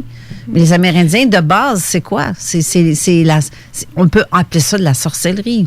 Non, c'est chamanisme. C'est ça. De l'animisme. C'est rituelique et c'est chamanique. Oui, voilà, c'est ça. Donc, l'animisme, c'est de donner un caractère sacré aux éléments qui nous entourent. Donc, le feu, le vent, l'air, l'eau, le tonnerre. Tout est animé, tout est... Et puis, leur vie était rythmée par des rituels. Exactement. Tout est doté d'une âme, finalement. Tous les éléments sont... Mais c'est les païens, les Wiccans, les sorcières en général vont avoir cette connexion-là au cercle, à la roue de l'année, qu'on appelle, aux 8 fêtes qu'on célèbre dans l'année, qui sont un peu le reflet de ce qui se passe dans la nature. Ce qui se passe dans la nature, tu sais, le microcosme et le macrocosme. Ce qui se passe à l'extérieur se passe à l'intérieur. Ouais. Donc là, quand on regarde un peu dehors, qu'est-ce qui se passe? Les feuilles commencent à s'assécher, l'eau retourne dans la terre pour aller nourrir les racines, le froid s'en vient. Donc, moi, en regardant ce qui se passe, moi, ce que je fais, c'est que je fais un retour à l'intérieur de moi. Je vais aller rentrer mes énergies à l'intérieur de moi. Je vais aller me reconnecter à mes racines, aux gens qui m'ont précédé, à ce qui fait que chaque personne, quand on regarde nos ancêtres, moi, je me suis fait un arbre généalogique de 1000 ancêtres directs parce que j'ai remonté les lignées des femmes autant que celles des hommes, ce qui me donne à peu près une fin de ligne de 400 quelques premiers arrivants ici au Québec. Oui, bien justement. Et je découle un peu de toutes ces personnes-là. Donc, j'ai été capable de remonter de 11 générations, 12 générations. C'est là qu'on voit que le monde est petit, hein? Parce qu'il y en a qu'on a les mêmes en fait. C'est fou, là. Et il y avait le devoir de populer aussi, hein? Donc, il y avait des 12, 15, 20 enfants. Et moi, je me suis retrouvée, à un moment donné, en faisant cette recherche-là, à avoir une arrière-grand-mère, mettons, de 6 générations, mais qui se trouve à être mon arrière-grand-mère plusieurs fois, parce que le frère s'est marié avec un tel, et là... c'était ça, sinon le curé, il arrivait, puis faisant des petits bébés, parce que sinon, moi, t'excommunié, puis ça de même pareil, là, dans le temps. C'est facilement qu'on appelle ça un arbre généalogique. Ça dit tout, ça dit ce que ça dit, c'est vraiment les racines, puis là... Quand elle parle de reconnexion aussi, c'est ça qu'on va chercher quelque part. On nous parle souvent des mémoires akashiques. Oui. Nous sommes mémoires akashiques, notre propre mémoire. Et quand on fait un travail d'introspection, effectivement, c'est ça qu'on fait. On va aller chercher toutes ces mémoires. Et ce qui fait que quand sur des lieux on arrive, on a l'impression de les avoir déjà vus ou d'avoir déjà rencontré certaines personnes. C'est parce que nous sommes chacun une mémoire akashique. Je sais, moi, quand je mets les gens sous hypnose pour aller chercher une information, je les fais rentrer directement dans leur mémoire akashique. Voilà. Joël, quand je suis allé avec mon copain pour la première fois au Mont-Saint-Michel, je dis, mais je connais cet endroit. Et Pays Qatar également, je dis, mais je connais tellement cet endroit. C'était très troublant, mais c'était très joyeux en même temps, très lumineux. Tout à fait. C'est des places très, très bonnes pour monter en vibration. Exact. Pas des lieux où on va, en tant que médium, dire tiens, je vais essayer de capter quelque chose. C'est évident, l'histoire. De toute façon, on ouvre les livres d'histoire, donc on sait. Le truc, c'est d'aller sur des lieux qu'on ne connaît pas, dont on n'a jamais entendu parler. Et là, on se met en état de réception. Tout simplement. Et là, effectivement, on se dit, mais je sais ce qui s'est passé d'ailleurs au château de Fougeray. Je me dis, j'y suis déjà venue, c'est pas possible. Derrière une porte fermée, des murs, je suis capable de dire avec qui je suis et sur diverses époques. Et c'est ça. J'y suis déjà venue. Ah, ça m'a surpris, moi, avec l'histoire de comme et un piano. Comment vous pouvez savoir qu'il y a un piano, les yeux fermés? Hier soir en salle, effectivement, il y avait des gens sur une dame qui arrivait, et puis je disais, j'étais là avec la main, je jouais du piano, c'était son frère qui arrivait, qui était là. Voilà, c'est ça qu'ils me font, et c'est fascinant. Mais c'est des mondes qui s'entrechoquent, c'est des époques qui s'entrechoquent. Enfin, s'entrechoquent, c'est un beau mot parce que ça veut dire non. On cohabite avec tout ça. Et il suffit simplement de faire le silence et d'écouter et d'accepter. Parce qu'il faut accepter, je vous assure que c'est difficile. C'est comme si vous étiez en suspension et il faut que vous baladiez d'un côté et d'un autre et vous écoutiez et que vous preniez l'information. C'est exactement, vous venez de dire le mot que je voulais vous parler, dont je voulais parler, l'information. C'est-à-dire, on sort de la forme, la structure traditionnelle pour aller dans l'informe et ce qui transforme également. Donc, on est au-delà des apparences, du vernis. Et c'est ça qui est riche et là, l'intuition se remet à vibrer. Voilà. Tout est, le canal est ouvert. Voilà. Et ne pas interpréter. Vous prenez, vous prenez, clac. Vous dites, c'est ça.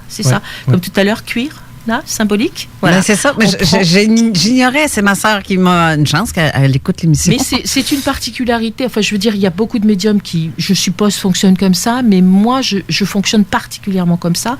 Je prends le premier jet toujours. Je ne m'explique pas et je ne veux pas expliquer. Si je commence à expliquer, je suis dans ma propre interprétation. Et je ne suis plus avec la personne qui est là. Exact. Comme tout à l'heure. Je sais que le chien était petit parce que il passe par un trou de souris. Donc, pour me dire, je suis petit. Je suis le chien qui est petit. C'est Oli. Dans le fond, on vous envoie des images. Les images entrent dans votre écran mental. Je suis en... Non.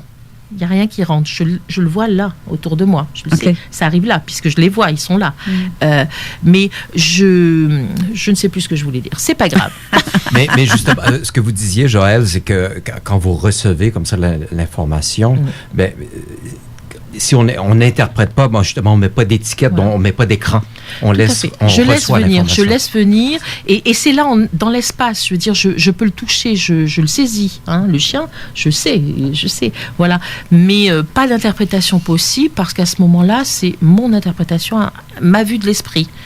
Et c'est ça, c'est qu'il faut complètement s'oublier. Oui. On n'est que... Alors, vous allez dire un récepteur. Moi, je suis dans l'espace avec eux.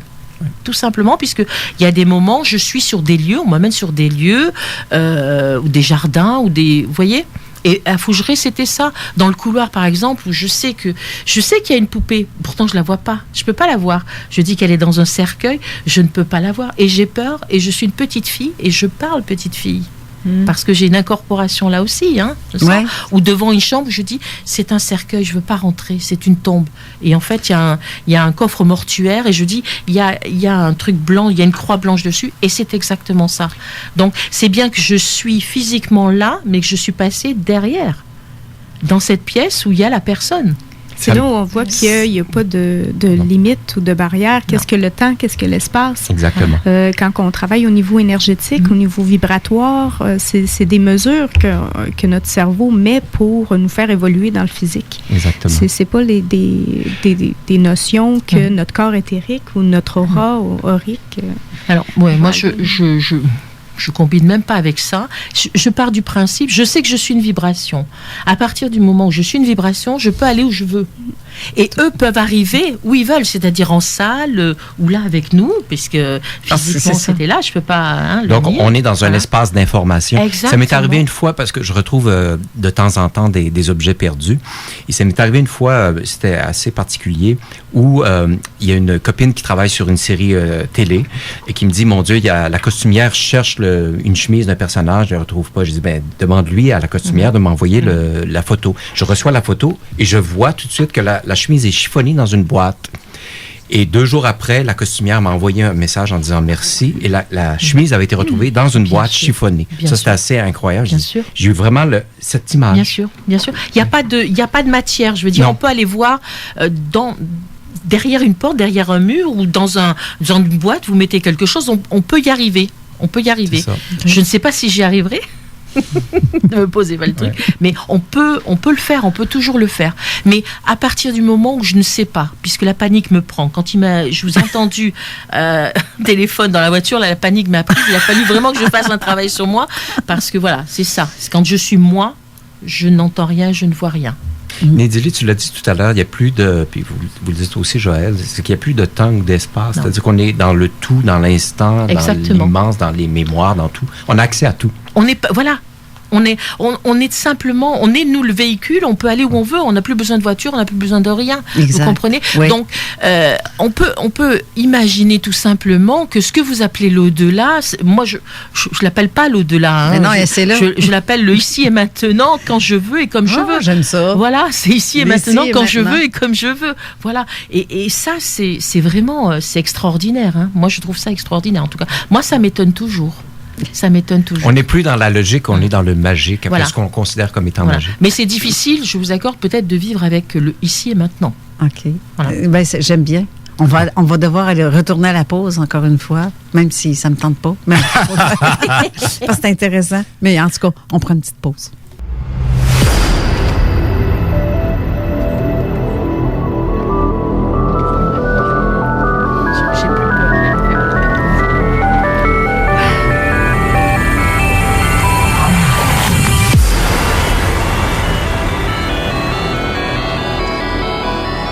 On est de retour en studio avec nos beaux invités. Si je commence par ma droite, on va commencer avec Manon. Tu vas nous dire la météo qu'on n'a pas dit tantôt. On n'a pas dit tantôt, oui. Aujourd'hui, c'est une belle journée ensoleillée avec quelques passages nuageux. Il fait présentement 8 degrés pour un ressenti de 6 degrés. Pour le restant de la journée, ça va être pas mal beau encore aussi. Ça va être un petit peu plus frais pour ce soir. Et demain, on a de la pluie. Alors, sortez vos parapluies. Moi, je suis bien bonne sur le parapluie. Même quand j'annonce du soleil, sortez vos parapluies parce que... c'est ça. Donc, demain, c'est de la pluie avec un 7 degrés, un ressenti 4. Et pour le reste de la semaine, ça devrait être journée pluie, journée soleil, journée pluie, journée soleil. Donc, lundi, mercredi et vendredi, c'est de la pluie. Quand on dit tapis mur à mur, là, c'est carrément ça. Et mardi, jeudi et samedi, ça va être du retour au soleil. Mais mardi, on va avoir un beau 14 degrés. Alors, profitez-en. Oui, c'est ça. Les culottes courtes, c'est fini ce temps-là. Ouais, mais c'est pas grave. On va aller en terrasse. Ben oui. On a reçu des commentaires. En fait, j'en ai un de René Chabot que je salue parce que présentement, René, il fait partie de l'équipe de Zone Parallèle. Il dit que c'est normal de percevoir les yeux fermés parce que les yeux fermés est tout un contact direct avec l'inconscient, le cerveau droit, et le subconscient, cerveau reptilien, alors que les yeux ouverts, tu es dans le conscient, cerveau gauche, l'ego, celui qui juge et qui analyse. Donc, en ayant les yeux fermés, on n'est pas encrassé par tout qu'on peut voir devant nous. Toutes les portes. C'est ça, exactement. Et j'ai Benoît Maranda, que je salue aussi, qui dit « J'ai visionné la vidéo sur la nuit au château de Fougeray et Mme Pfeiffer semble avoir une très grande sensibilité. Elle fait aussi de la canalisation. Il sera intéressant de la découvrir ce matin à l'émission. » C'est tout à fait ça. La canalisation, tu n'en fais aussi parce que... C'est ce que vous me dites. Moi, je ne sais pas ce que je fais. Et moi, j'en sais, mieux je me porte. OK. Mais non, mais innocent, les mains pleines. Je veux dire, je n'ai pas de... Je ne me force pas à avoir des objectifs ou je n'ai pas de méthodologie. J'ai des repérages, c'est-à-dire que par exemple, quand je vois quelque chose en noir et blanc, je sais que je suis sur vos grands-parents. Je passe le cap des grands-parents. Vous voyez, j'ai des petits moyens mémotechniques comme ça. À ce propos-là, tout à l'heure, je ferme mes yeux, je crois que vous l'avez vu, on m'amène dans une crypte. Alors, je dis une crypte, mais je ne sais pas si réellement c'est une crypte. Hein. C'est une crypte, allez, je le redis. Et je vois un cercueil avec, non pas une croix, mais une épée. Donc, ça vous dit quelque chose à quelqu'un ici? Oui. Voyons, les Templiers ou quelque chose. Écoutez, là, c'est comme les numéros du loto, je les ai pas. Moi, on m'amène sur ce lieu-là. D'accord. C'est quelqu'un qui m'amène sur ce lieu-là. Et puis, j'ai rouvert les yeux et j'étais là, ici, présente avec vous. D'accord. Donc, Et oui, mon père était chevalier de colon, 4e degré, et il avait son épée. Et d'ailleurs, c'est cette épée-là, je l'ai à la maison. très bien. C'est vraiment... Il est très présent, là, votre papa. Hein, Merci, Pa! Je suis bien contente. On parlait des yeux fermés. La nuit, on ferme les yeux. Ouais. On rêve, on a accès. C'est bien vrai, ça. Ouais, c'est ça. C'est bien vrai, ça. Alors, moi, il me laisse tranquille la nuit. Enfin, il me laisse tranquille. Il y a des phénomènes, mais Ouais. je n'ai pas des personnes visibles que je vois, comme certains qui disent mon père était au bout du lit ou des choses comme ça. Non. Ils essaient de me laisser dormir, bien que j'ai beaucoup de mal avec le sommeil. Joël, j'ai une question Oui. qui me vient spontanément. Par rapport à vos parents ou vos grands-parents, tout ça, est-ce que vous êtes en relation plus ou moins constante avec eux ou ça s'est manifesté ou comment ça se passe? Alors, maman est là avec moi, bien évidemment, elle m'accompagne, même si c'était une sceptique, très sceptique. Elle pensait que j'avais un grain. Mais bon, quelques jours après son enterrement, je suis rentrée en salle pour une conférence et quand je suis rentrée dans la salle, maman était là. Avec un petit sourire, j'ai compris qu'elle savait que maintenant c'était bon avec elle. C'était correct, comme vous dites. Voilà. Et mon grand-père, donc son papa, s'occupait de soigner les chevaux au camp des Garrigues. C'était un camp militaire en France. Et il avait un don avec les animaux, lui. Il avait un don avec les animaux. Et je crois une de mes tantes aussi était un peu, mais bon, à l'époque... Avec les animaux, dans le sens qu'il savait ce que l'animal voulait ou... avec les mains, il soignait les chevaux.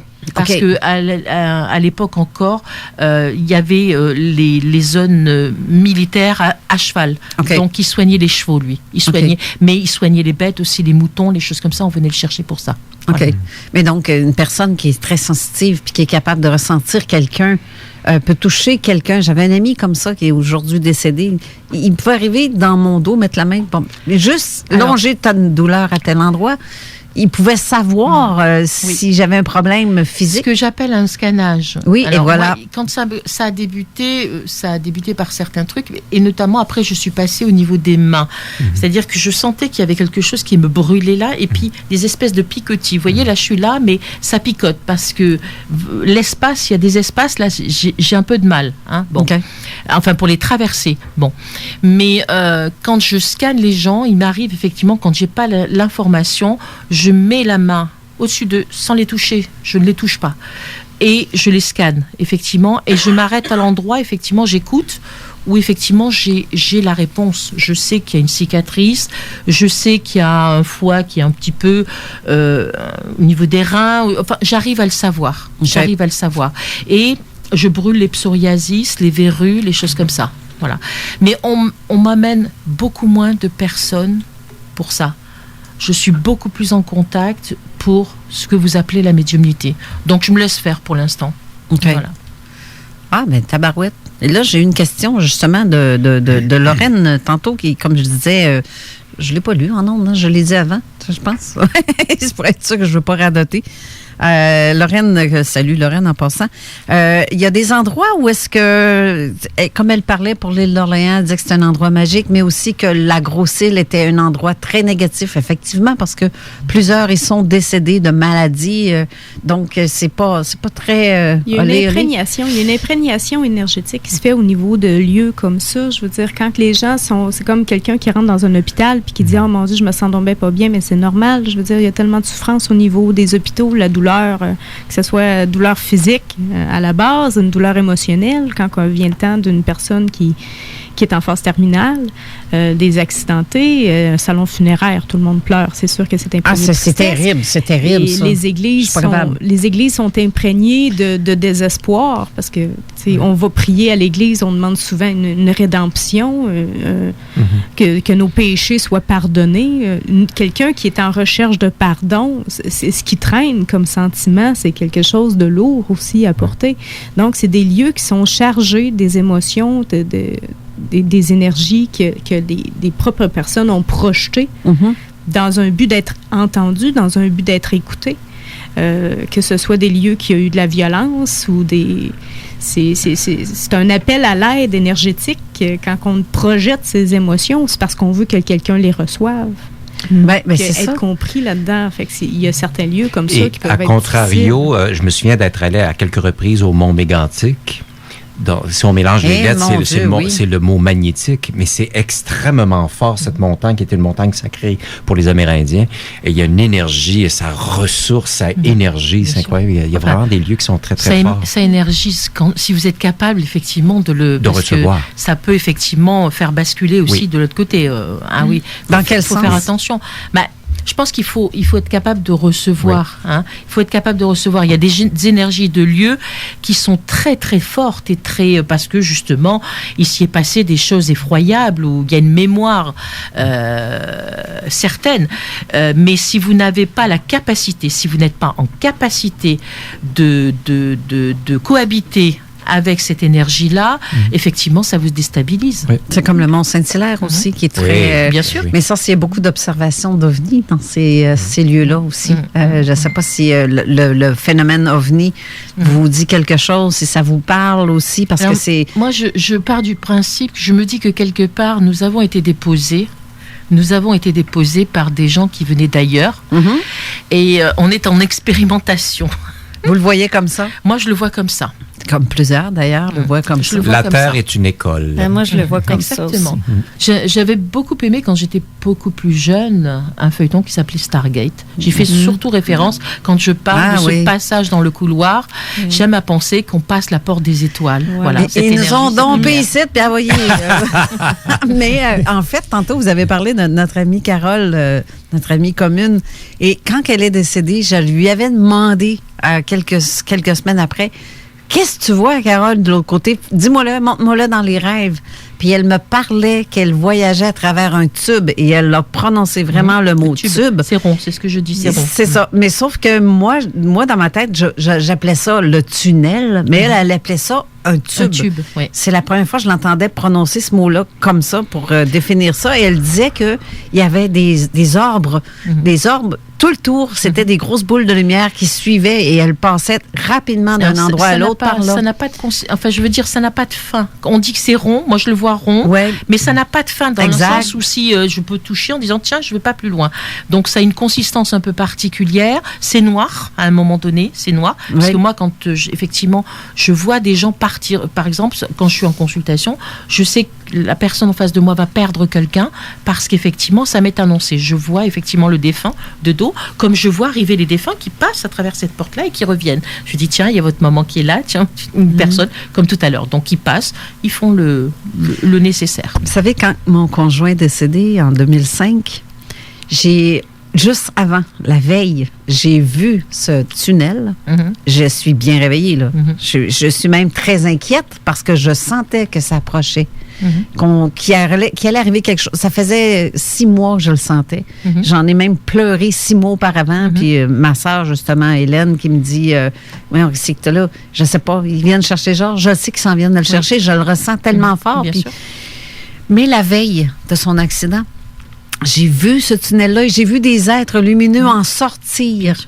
Et je les voyais comme s'ils s'en venaient vers moi, mais ils me passaient à côté. Puis je me suis dit, oh, palais, c'est quoi ça? Ils viennent chercher quelqu'un. Ça m'est arrivé de les voir quand la première fois, parce qu'après le décès de ma fille, je voulais absolument établir une communication avec elle. Donc, j'ai trouvé des personnes qui étaient susceptibles de répondre à mes questions, et notamment une femme qui était dans le nord de la France et qui m'a dit, écoutez, rejoignez-moi à tel endroit, telle gare. Je dois aller faire de nettoyage de maison en Bretagne. Donc, je vous amène une semaine avec moi. Et dans une on est arrivé dans une énorme bâtisse, et sur le 4e étage de la bâtisse, elle pratiquait un nettoyage. Moi, je dis un dégagement d'âme plutôt.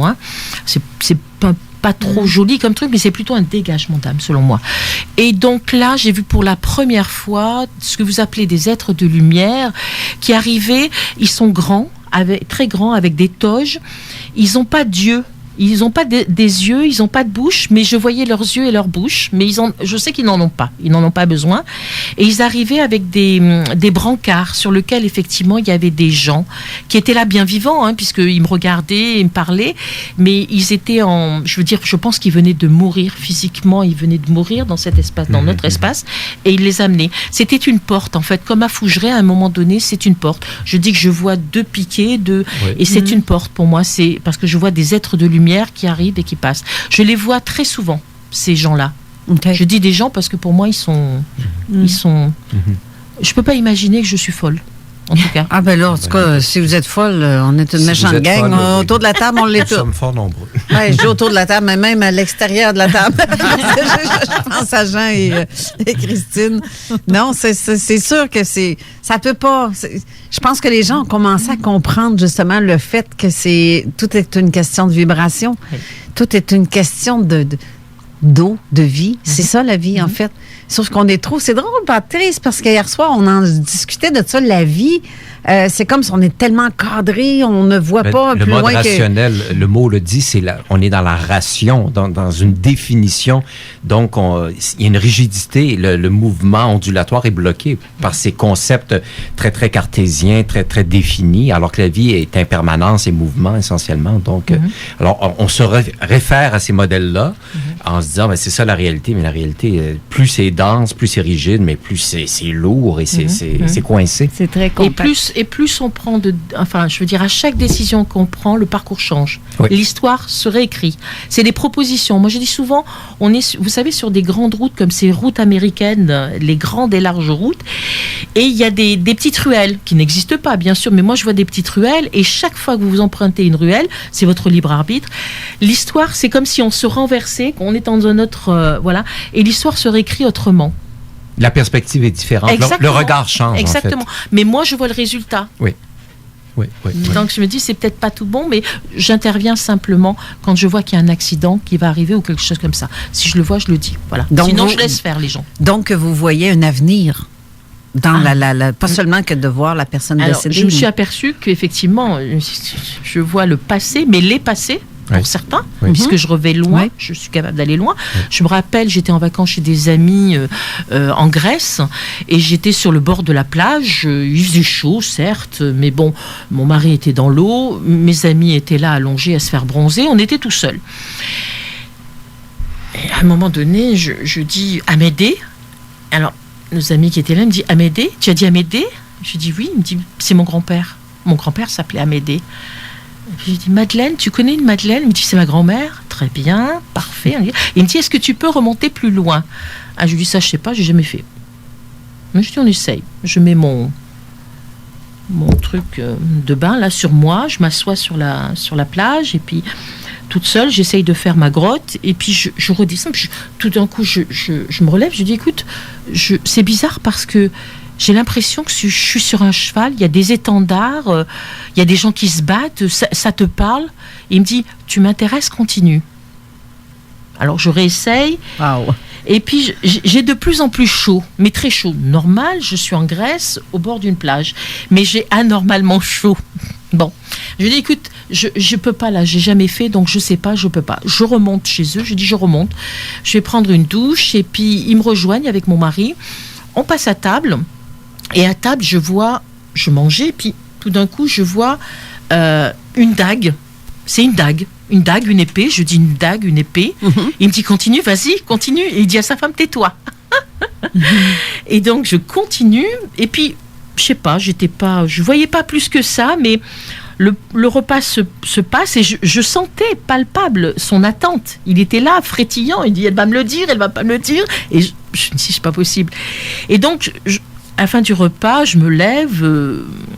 Il me dit non, mais la femme de ménage va s'en occuper pour débarrasser. Je lui dis non, je le fais. Et je me suis vue devant un lave-vaisselle. Il y avait la partie supérieure. Alors, mon ami balançait tout comme ça. Je lui dis non, arrête. J'ai la partie supérieure du lave-vaisselle. Je me suis vue réaligner 4 couteaux, 4 fourchettes. Mais vraiment d'une façon très méticuleuse. Ouais. Et donc, à un moment donné, je m'entends dire « Je ne suis pas la reine de France, mais je suis Jeanne d'Arc. » Oh.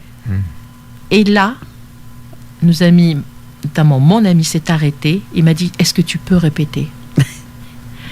Il descend en ligne directe de la famille d'un des frères de Jeanne d'Arc. Et je ne le savais pas. C'est normalement intense, ça. C'était la première fois que je remontais aussi loin. Et j'avais très chaud, bien évidemment, parce que quelque part, je brûlais. Oui. Ben oui. Exactement. Mais Jeanne d'Arc, je l'ai vue au château de Fougeray aussi. Ouais, c'est une femme que je vois. Oui, j'ai vu. C'est une femme qui régulièrement que je vois. Je ne sais pas ce que j'ai avec elle, mais je la vois. Et justement, il y avait la statue de Jeanne d'Arc dans cette pièce-là. Oui. Elle est venue à Fougeray, j'en suis sûre. Il y a une escouade. Elle est venue avec une escouade. Elle n'a pas passé les vacances, comme je dis, mais elle y est passée. Peut-être que dans une ancienne vie, vous étiez à ses côtés, vous avez été brûlé, c'est ça. Ben, ça pourrait-tu être même Jeanne d'Arc dans son autre vie? Parce que tantôt, vous parliez du fait que vous étiez déjà allé là en plus. Oui, je pense que j'ai été déjà dans ces lieux. Quand je peux pas imaginer que je suis capable de faire ça. Forcément, quelque part, j'y suis déjà venue. C'est évident. Mais si vous aviez une explication, elle m'intéresse. Oh non, j'ai pas d'explication. Mais en fait, on parlait de mémoire et d'espace et tout ça. Très certainement, vous étiez en lien avec ça. Mais ma question était la suivante. Vous parliez que vous pouviez voir potentiellement des accidents arriver, quelqu'un qui peut avoir un accident. Est-ce que vous sentez si la chose est inévitable ou évitable? Alors, je ne me suis pas posé la question. J'ai fait cette expérience-là avec Frédéric, qui m'a accompagné au Canada. Oui. Il partait en vacances avec sa famille et je l'ai averti qu'il y avait quelque chose qui allait se passer. Et effectivement, il y a quelque chose qui s'est passé sur les voitures qui étaient devant lui. Donc, et il m'a appelé, il m'a dit, écoute, on est sur la route des vacances, est-ce que tu penses que maintenant... Je lui dis, non, il y a autre chose, donc sois très prudent et très à l'écoute de ton volant. Tiens bien ton volant. Et effectivement, devant lui, à un moment donné, il y a eu un camion qui a fait une embardée. Effectivement, s'il n'avait pas été maître de sang. Okay. Voilà. On change l'histoire. Parce que vous disiez tout à l'heure, il y a des moments, évidemment, vous n'interviendrez pas dans la mesure où la vie suit son cours, mais par contre, il y a d'autres moments je le sais. Vous pouvez intervenir. Comme il y a des moments, je ne dis pas. Parce que je ne sais pas comment, mais je sais qu'il ne faut pas que je le dise. OK, d'accord. Voilà. Oui. Je n'annonce pas que les gens vont mourir. Non. Même si vous le sentez? Oui, bien sûr, je le sais. Et si la personne vous le demande? Différente. Si la personne vous le demande, par contre? Je mens. Ah bon? Mais pourquoi? Parce que moi, j'aimerais ça savoir. Si j'aimerais quelques jours, je vais te donner. Je n'aimerais pas le savoir parce que je ne profiterai pas des derniers instants qui me restent. Parce que justement, je saurais que je vais mourir et j'aurais peur. Ben moi, peut-être, je ne sais pas si j'aurais peur ou je me dirais... Vous auriez peur. Mais peut-être qu'il faut avoir peur de la mort pour ça. Et vous allez penser que vous allez mourir, donc vous allez perdre ce temps-là à penser que vous allez mourir. Non, mais j'en profiterai à fond, par exemple, pour dire à tout le monde ce que j'ai à dire. Je vous rassure, vous n'allez pas mourir. Je ne vois pas. Donc, vous allez toujours m'entendre encore pour un petit bout de temps. Je sais que je refais un autre passage chez vous. Ah oui, ça serait le fun, ça. Oui. Ouais, ça serait belle fun, ça. Et en parlant de passage, on va faire une dernière pause pour un dernier passage avant de terminer l'émission parce qu'il reste seulement même pas une demi-heure à l'émission. Ça passe vite. Oui. Alors, restez en onde. On revient tout de suite après.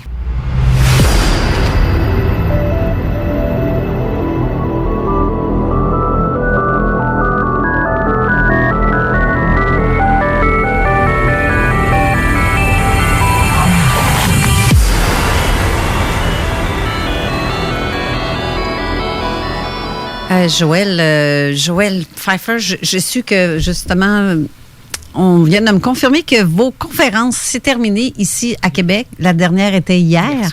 C'est donc bien dommage, ça. Ça veut dire que tous ceux qui auraient aimé ça, je reviens en février. Ah ben ça, regardez là, ça c'est clair. Je reviens en février pour le salon de l'éveil. Ah, c'est à Lévis? Trop piano, oui. Laval, celui Laval. À Laval? Le mot Laval me plaisait. OK. Ah, OK. Jean Rivet confirme qu'on va revenir ici. OK, c'est parfait. Ah, d'accord. Parfait. Là, j'ai interrompu une petite discussion entre vous. Non, tout était tibidou.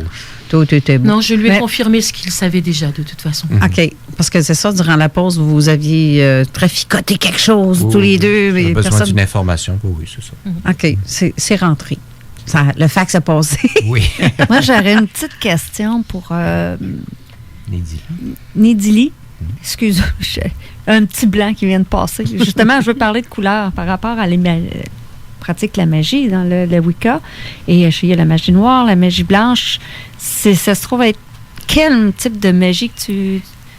Je sais que moi, normalement... La magie, quand on parle de couleurs, c'est pour aider la personne à un peu se figurer des intentions. Moi, quand je pratique la magie, ce que moi, j'appelle la magie, j'ai pas de couleur associée à ça. C'est les intentions de la personne qui vont être le plus importantes. C'est une façon d'identifier un peu pour essayer de... Mettons, si je parle de magie verte, ben là, on fait rentrer toutes les plantes, toute la nature, l'herboristerie là-dedans. C'est une façon de faire des sachets, faire des encens. Donc, c'est relié à la guérison. Oui, aussi. Puis à la nature, à l'utilisation des plantes. Okay. Bon, si on parle de magie brune, on va aller chercher au niveau des animaux. Tu sais, le lien animal, la terre, les élémentaux. Ça va être... On va utiliser brun. Rouge, ça va aller au niveau de la magie qui est sexuelle, il y en a qui vont parler de magie du sang aussi. Mais le feu, relié au feu, avec ce qu'on a vu. C'est ça. Mais c'est une façon d'un peu conceptualiser des intentions qu'une personne pourrait avoir. Dans la Wicca, on dit que on fait ce qu'on veut tant qu'on ne blesse pas personne. C'est moi, ma pratique de la Wicca, parce que la Wicca, là, c'est comme un grand arbre. Hein? Il y a les racines qui puisent au niveau de toutes les croyances païennes, paganisme, les anciennes religions qui étaient pratiquées par les peuples, qui étaient comme du chamanisme ou l'animisme.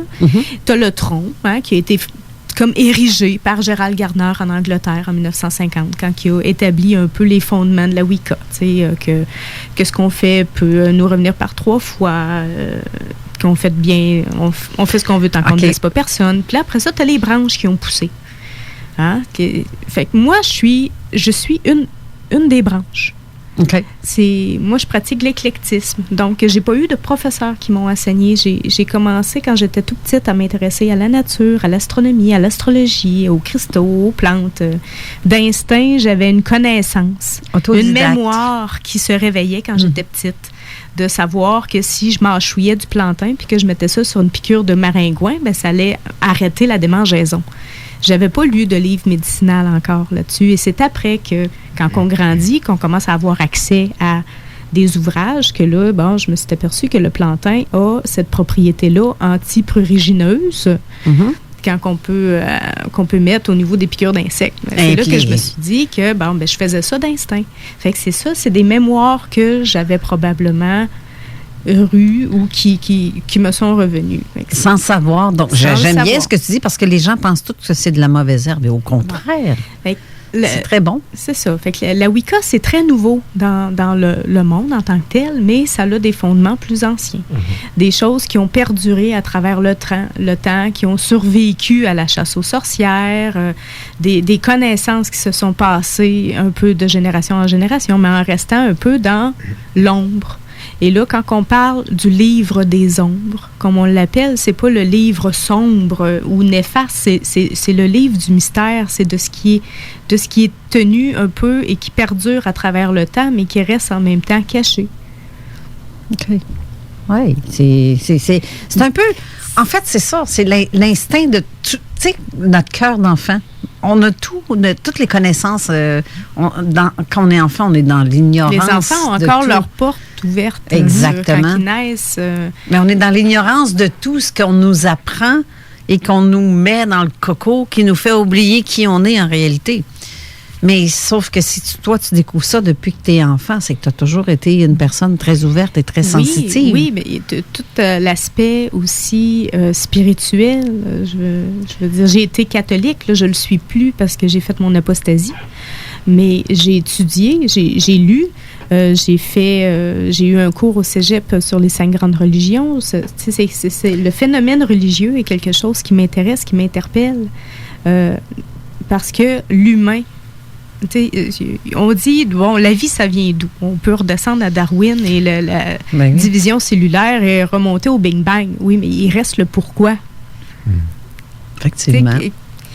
La science ne pourra jamais expliquer le oui, mais pourquoi. Et non. C'est intéressant parce que tu parlais de d'ombre, puis de la source et tout ça, mais le mot nombre est associé aussi à l'ombre, le nombre.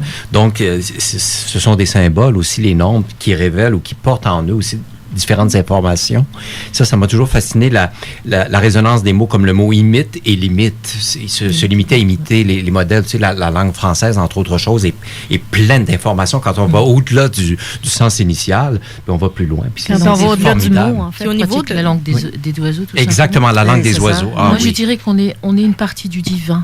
Donc, puisque nous sommes une partie du divin, chacun avec des talents différents, on est une mémoire, donc on sait. Le problème, c'est qu'on choisit d'oublier.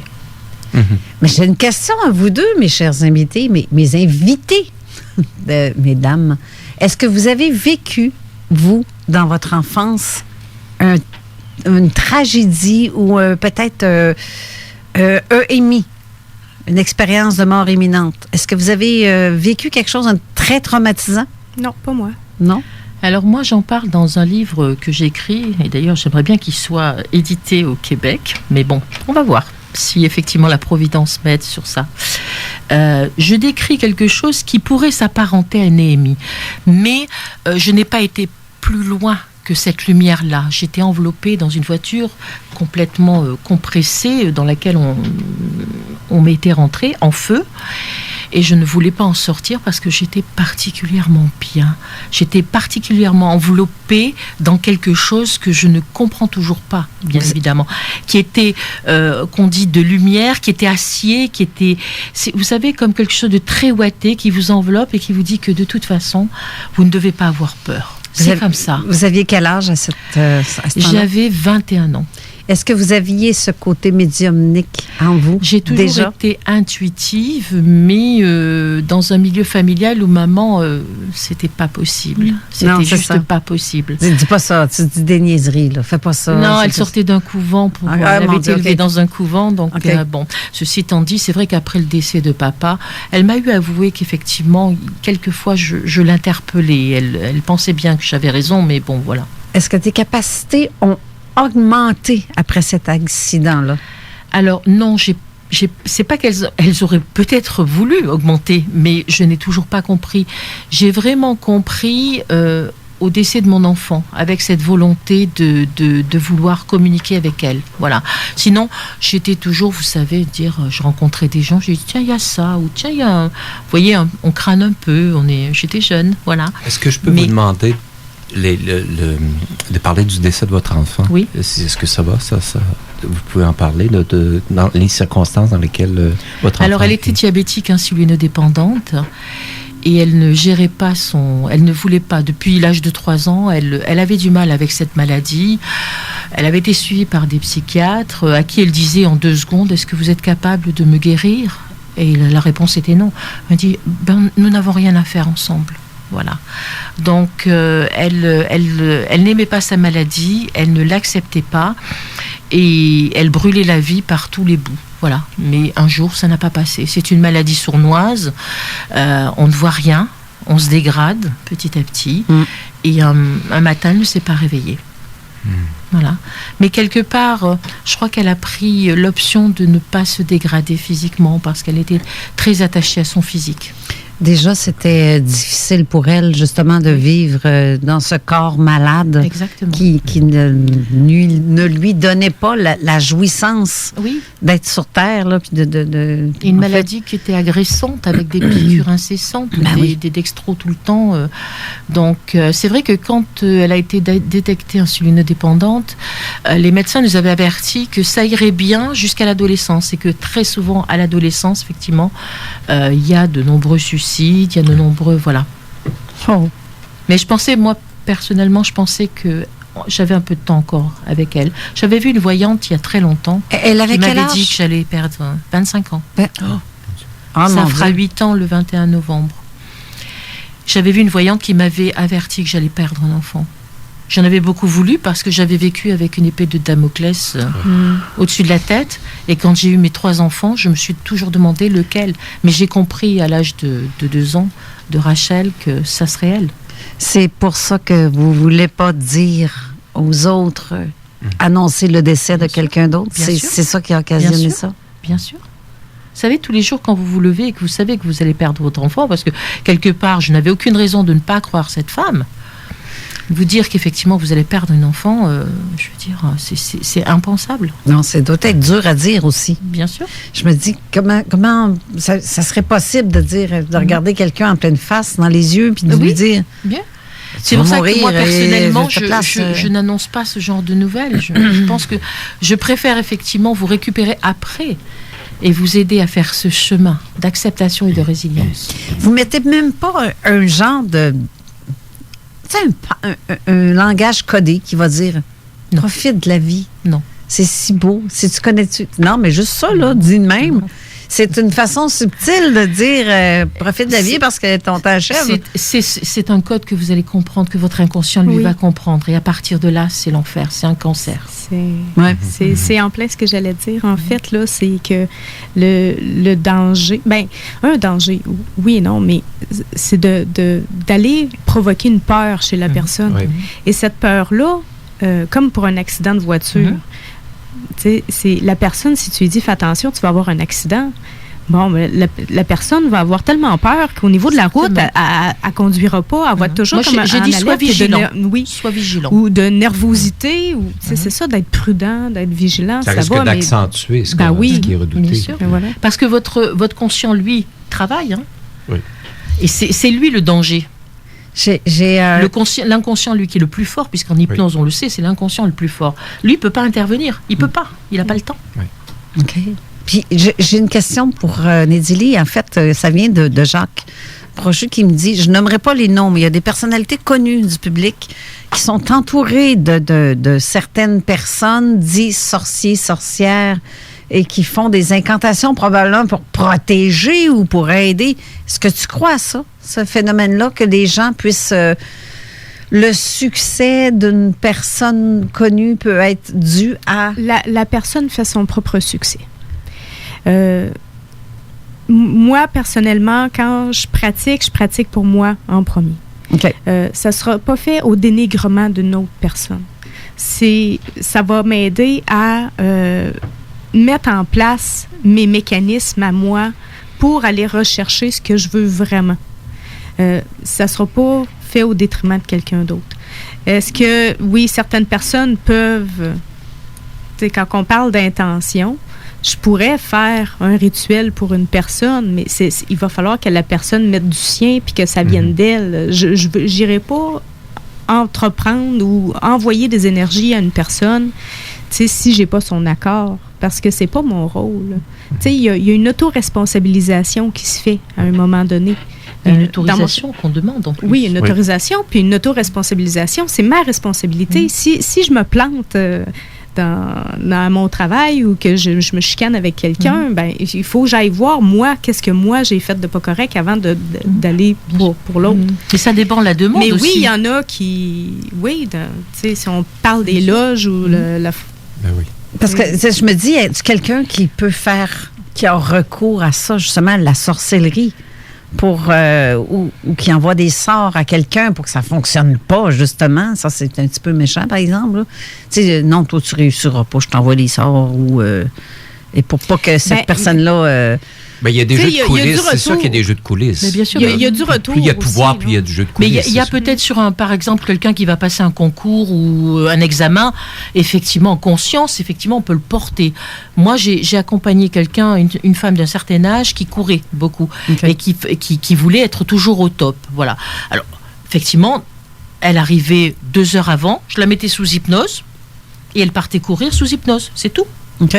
Oh. Donc, on sait qu'on peut actionner certaines choses, ou même sur des examens, effectivement, faire des préparations avant, en amont, sous hypnose, parce que l'information, si vous l'avez appris, elle est quelque part.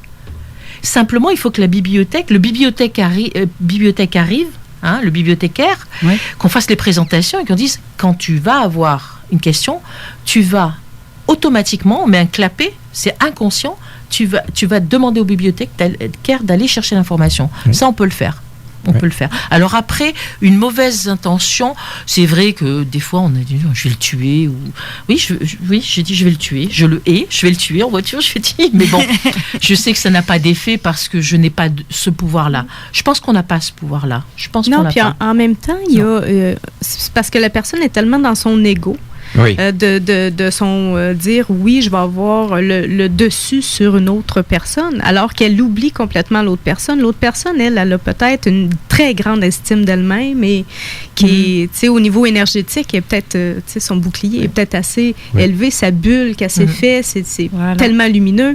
Fait que, tu sais, c'est toujours comme dans l'ego que l'autre va vouloir surmonter ou surpasser l'autre personne sans trop savoir l'autre à l'autre bout.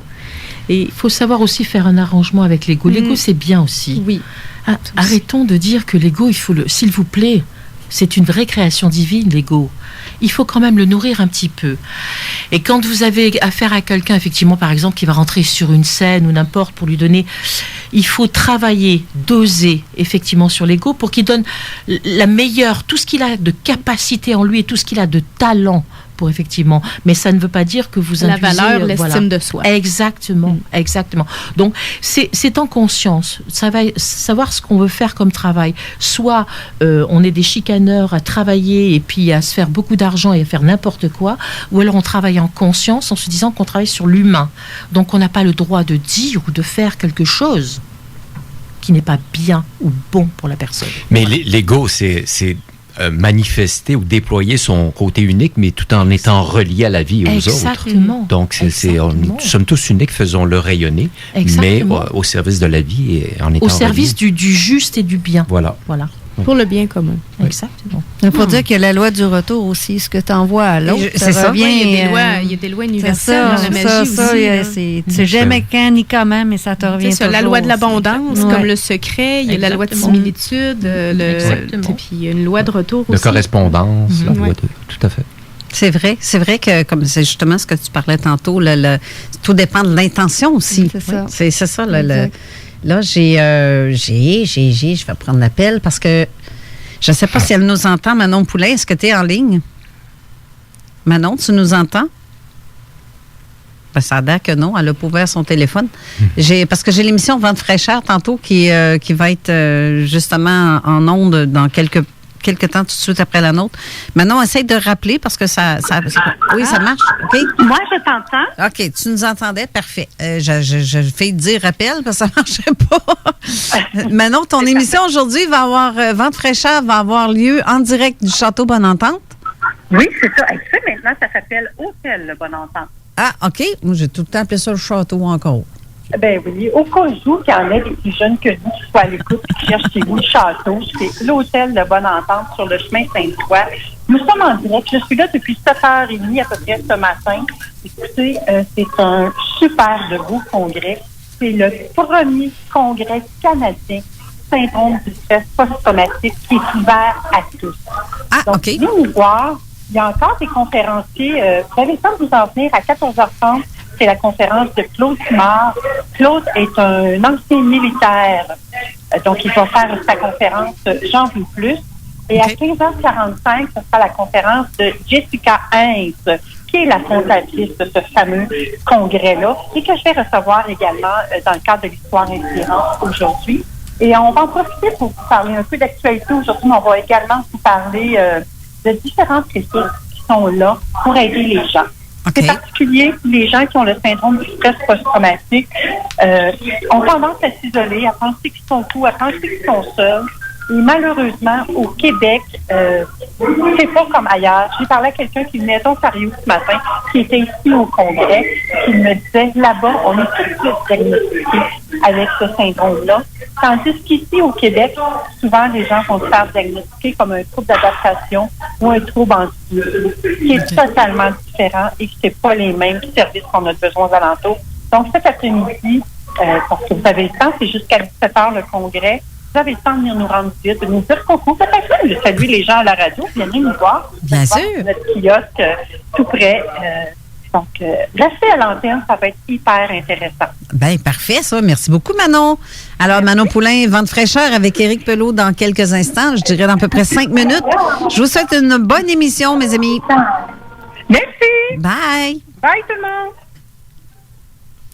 Bon, Manon Poulain, Vente fraîcheur. Nous, présentement, justement, l'émission s'achève. Il reste quelques secondes avant la fermeture. Alors, j'aimerais bien remercier nos invités qu'on va revoir en février avec plaisir. Ce sera un grand plaisir. Oui, Joël, j'aimerais ça que tu reviennes. Et Nédili aussi, c'est toujours très intéressant de t'entendre. Et ça serait le fun aussi que tu reviennes au courant de la saison prochaine. Mais oui. C'est le cœur tendu. Nous, vous êtes des personnes très chaleureuses et très ouvertes, Patrice. Ben, c'est sûr que je vais te revoir. Ben, j'espère bien. Merci beaucoup, Patrice, pour d'avoir été là. Et c'était très intéressant, très inspirant. Oui, très. Vraiment.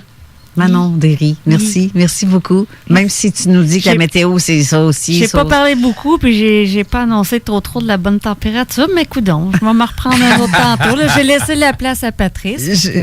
Il vient pas souvent. J'ai Lorraine qui a écrit tantôt, disait Manon qu'elle nous colle pour jeudi, l'Halloween, pour la température, parce qu'elle a vraiment décoré sa maison, tu dirais un musée là, devant sa maison. Je trouve ça bien fun. Je veux juste aussi vous rappeler, pour le 30 novembre prochain, on fait un événement pour Jean Cazot. J'en ai parlé la semaine dernière, j'en reparle encore un petit quelques minutes ici.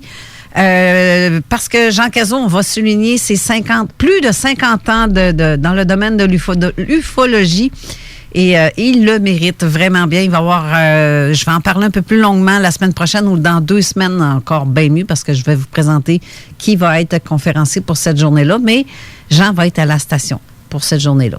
Alors, je vous souhaite une belle et agréable journée. La semaine prochaine, on va recevoir Elisabeth de Caligny qui vient d'Europe, justement aussi, parce qu'on est très écoutés en Europe. Et je vais avoir Elisabeth qui va être avec nous, avec Jenny Cherviau de MUFON Québec. Alors, sur ce, on vous dit la semaine prochaine. Bonne semaine à tous. Bye! Bonne semaine. Merci.